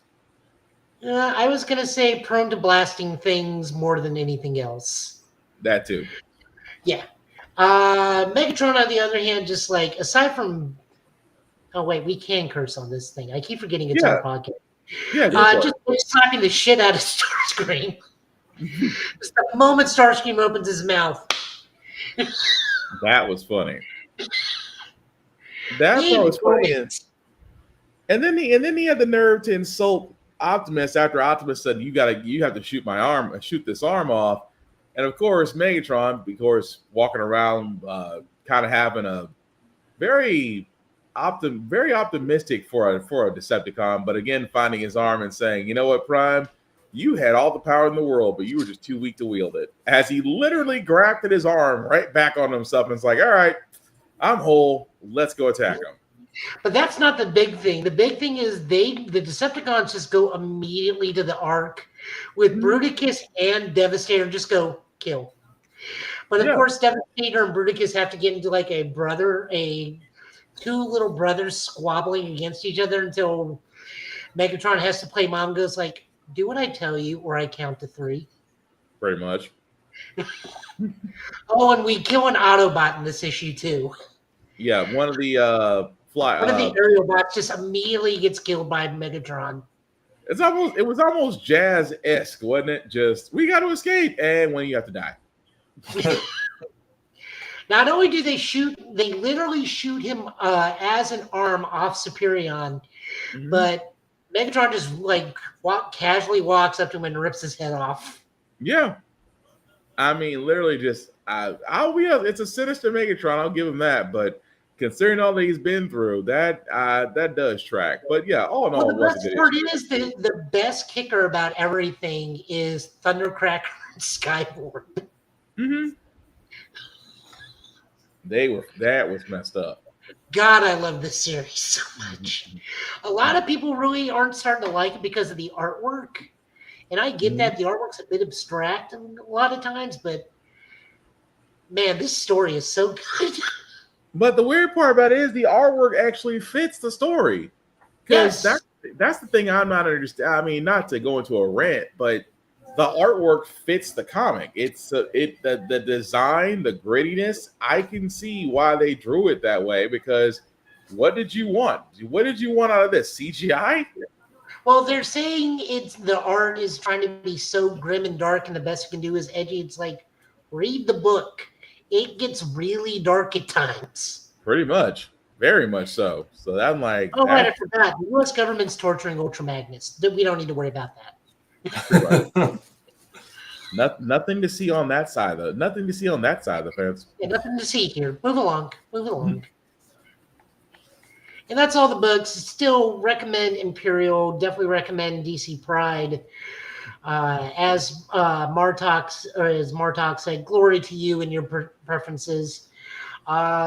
Read of this week, still Transformers. Like anytime Transformers comes out, it's read of the week. If it's not that, then it's usually Ultimate Spider-Man. If you've been listening to our podcast, if you've been listening to the podcast for a while. Of course, not the Spider-Man from the Amazing Spider-Man, but that's a whole nother discussion of which. Oh Spider-Man. yeah, we forgot to cover that. We'll cover that next week. Ultimate Incursion, where Miles goes to the new Ultimate Universe. Yeah. Oh, Okay. that's during the God battle. Yeah, we forgot to cover that. During the Battle of the Gods, where we did. No, this is a new thing. Oh, okay. That's okay. He goes to meet the new Ultimate Spider-Man, the 30-year-old Spider-Man, and his son. Yeah, okay. And I love like, oh, please, God, tell me you're not the new Venom. And then Ben's like, no, but I'm using that name now. Nope, too late. My name is now Venom. Jesus. Well, thank you, Joe, for that. So with that being said, guys, as we wrap this up, a gentle reminder, if you do not know cosplayers or who's cosplaying what, first off, know the difference between Emma Frost and Storm. Because shout out to Little Chaos. She's like, how it felt being called Storm for 8 hours yesterday because I'm black. First off, that is a wonderful Emma Frost cosplay. I feel sorry for you that people called you Storm and just. I bet I know why. It's the fishnets. Still, I would have got Emma Frost because when's the last time you seen Storm in a corset? 1980s when she had fishnets. Fair, but also with the cape and the X and the X as the brooch. Yeah, the only difference is she doesn't have the mohawk, but everything else that could be 80s Storm. It was just funny because she also had another tweet where she's taking a selfie. She's like guesting at a local convention today, and then the quote tweet like 2 hours later, I got called Storm 80 times today. I fucking hate everybody. I mean, I can see it, but again, folks, if you don't know, ask. But that being said, as we wrap this up, we usually let people know where we're at and what we're doing. So I will start with the man, the myth, the legend, Tafari, sir. Well, let people know what you're doing, where they can find you, sir. Yeah, all platforms, same name. I finally have figured out or finished, like, I want to say a month's, if not close to a year's worth of edits for Blurred's Eye, Room Full of Blurreds, and myself. So we have the Boondocks cast. Their panel is out. Their press conference is out. Megan Thee Stallion's panel. Dominique Thorne's panel. We did do a reaction to the trailer with her in the room and the whole crowd, which I finished cutting up. For people that just wanted to see the cosplay contest or find out where that hat Megan was so interested is from. I have that being cut up, or that's done and ready to roll. Nolan North, who Whoopty and Navy got to chat with at MomoCon and is a very cool individual. Very talented voice actor, Nathan Drake, Deadpool, the whole 9 yards. His interview is out on Blurred's Eye now. We have Zaina Bear next week. This was her first con and her first press conference. This is a lot of firsts for her. So nice. Her press conference was cool. A lot of love in the room, a lot of encouragement since she's really new to these spaces. A lot of short stuff on my page just to keep you entertained until I come up with a longer idea. Streams will come back eventually. I haven't seen the sun in 2 weeks, so I need to finally finish packing, put away my new merchandise, and clean my room. Trying to get my hands on a Wii because I don't know, I have a real itch to want to stream some Wii games lately, and it also lets me work out without having to drag the treadmill in here. Another Goofy movie project is still out, as well as my rant on the evolving convention spaces. Those are out. Those have been received very well, so thank y'all for that. Please go check those out if you haven't already. First time doing anything in the realm of animation. My sister actually helped me with the storyboards. Other than that, probably going to take a break next few days, and then maybe I'll start streaming again, but I am all around the internets. All right. Thank you for that, sir. Joe, want to let people know, sir, I know your birthday is Your birthday is kind of winding. The birthday celebration is kind of winding down, but still, we'll let people know where you at, sir, and where you'll be. Well, first off, happy birthday to Sailor Ward, first black leader of the Power Rangers. Today is his birthday. Happy birthday. You can find me on either streaming on Joey Tiny Last Name or at Twitch or over at Total Justice Gaming. We're picking back up on Mech Warrior on hard mode. We did do Onimusha as a charity stream. You can find the donation link to Middle Tennessee API in the description of all my videos now. It's just gonna stay there. Nice. So there's that. Other than that, I'll just be existing, or I'll be around Nashville doing stuff with Middle Tennessee API as stuff goes around. Look for me in the National Pride Parade. I'll be there assisting as an ally over with Middle Tennessee API. Say hi. It's about as comfortable as I get with people. Just say hi. Other than that, no, that's pretty much it. I'm just going back to work, meaning walking a lot and making my feet hurt. Not the deep breath afterwards. Well, because now I got to remember that my feet exist. The deep breath afterwards have got me. It's like, and reality. I understand though. I know. Other than that, I'll probably just be back in the gym again like I have been because my apartment complex has a gym, so it's nice. Cool. Other than that, no, I'm around. Hooray. Yay. All right, sir. And again, definitely happy birthday. Again, sir, having your year 42 around the world. That also being said, before I do get to me, shameless plugging, as I usually say on here, do shout out first and foremost to Always Press Record. Why? Because our show and other shows like Blurred's Eye View is also available on Always Press Record. You can check out APR TV on the Roku app or Amazon Fire. Again, with our shows and other shows there, definitely give it the likes, the views that we should be giving because these are avenues that are for us, made by us, for us to enjoy. And again, I want to take down Tubi. That is one of my main goals in life, is for Tubi to die a glorious death. Also, BlurStation.com. We have talked about this for almost going on a year and a half now. You still have time to jump on the train. $10.99 a month to stream Blur Station for its our movies, television, media, that type of thing.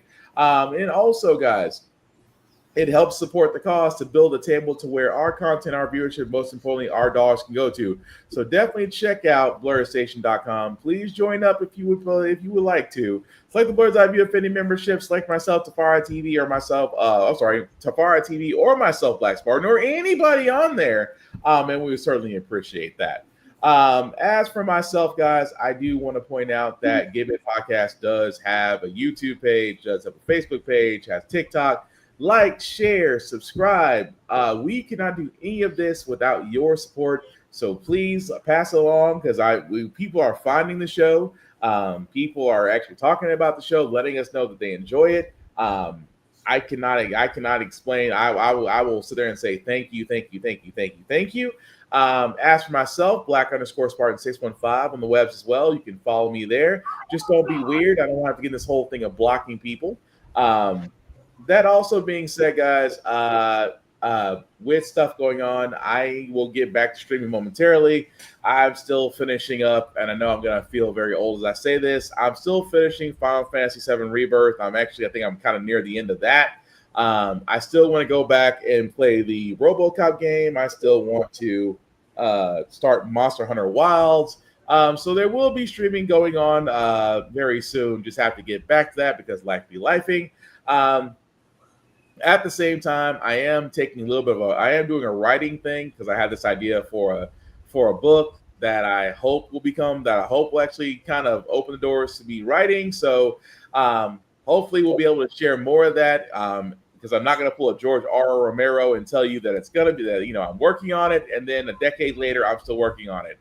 It's not Game of Thrones. I'll tell you that much. I really do plan to have this story done within this year.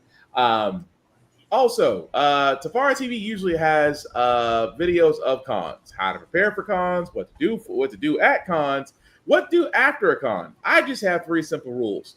Rule number 1, respect the cosplayer at all times. Cosplay is not consent. Please treat people like human beings. We are finding, and again, and this is not to point out women as cosplayers, but fellas, and I do mean fellas, please act like y'all got some goddamn sense.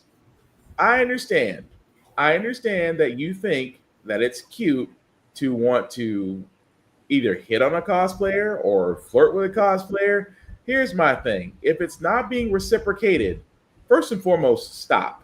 Second of all, treat them like human beings.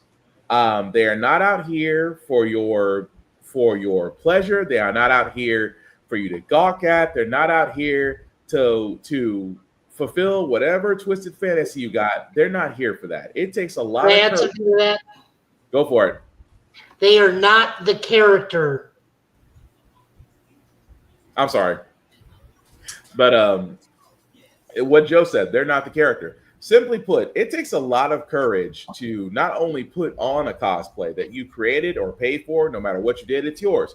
It takes a lot of courage to put on a cosplay. It takes a lot of courage to wear said cosplay out in public. It takes a lot of courage to be in a cosplay, especially when the cosplay is not weather appropriate. You have folks that are sitting in full wool suits in 100-degree weather, and all they want to do is be able to wear something that they're proud of because that's what they want to do. They are not there for your amusement. They are not there for your harassment. Simply put, be nice, or you'll get a guy like me that will love nothing more to introduce you to the curve using your teeth. Well, not even that. Now that you got the Qs and the Sigmas and the Deltas showing up in mass, because what was it? I didn't even know that. I didn't know there was a whole thing with them and the sororities too. Because when Dominique was shouting out, what is it? I think she's a Delta Theta Diva. And then the dude started barking. She was like, "Big bro's in the building." I was like, "Okay, so y'all have this is a sibling relationship y'all have." So, God forbid you piss off an entire room full of frats. Yeah, the last thing you want to do is piss off a bunch of Qs. I'm just telling you that's not what you want to do. But again, going back to rule 1, respect cosplayers. Also, ask. Be polite and ask. Don't ever assume, and again, this is not to go into a rant because I'm hearing too many stories about this. Don't ever assume cosplayers will immediately take a picture with you or will become your personal model. That's not what they're there for. If you are nice to them, and I always say this, and I say this all the time, if you are nice to them, 8 times out of 10, you may get a picture. If you are nice, and 8 times out of 10, and if they tell you no, it is completely within their right. Again, they're not there for your amusement. They're not there to be your model. They're not there for you to, whatever twisted sick fantasy you have. If that's what you're intending to come to a con, do us all a favor and not come. Just go to a spot that has polls and bring money. That way you can get whatever twisted fantasy there, and then you can leave us alone. Second rule, please wash your ass. I can say that now because all my kids are asleep, and I can actually say that and not have to worry about my son being a tape recorder. I see more people bringing deodorant and stuff to a con. Guys, this is not cute because, again, if we have to start bringing deodorant and body wash and things of that nature to a con, some of y'all are not following the rule of making sure that you are daily bathing or putting on deodorant or clean clothes and things of that nature.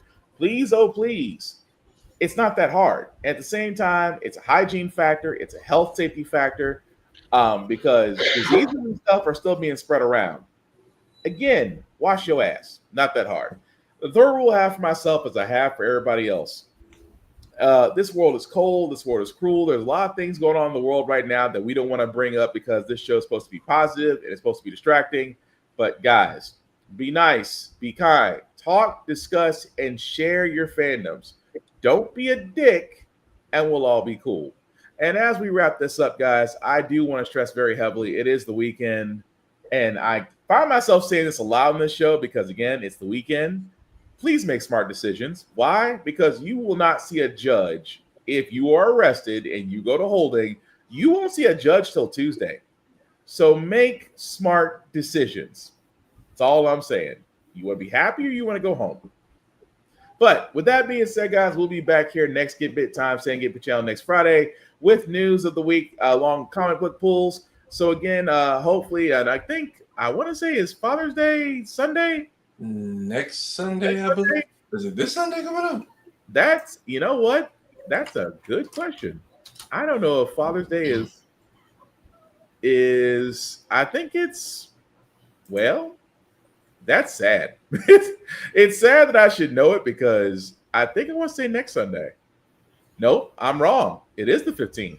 So yes, also really quick, shout out to all fathers, uncles, stepfathers, father figures. Enjoy your Sunday because it is Father's Day. So definitely do enjoy it. Hopefully with your loved ones. Hopefully you are appreciated for all that you do. But that being said, fellas, any last words for you call tonight? World is crazy. Stay in the house. If your deputies are out here making death row and hit videos, just drive like you're bored in GTA and trying to follow the rules. That too. Also, for our other people of color right now who are being targeted, please be smart, be safe. Be smart, be safe, know the law, because right now it's a crazy time out there. Joe? Just once, couldn't your attitude reflect the gravity of the situation? If I can help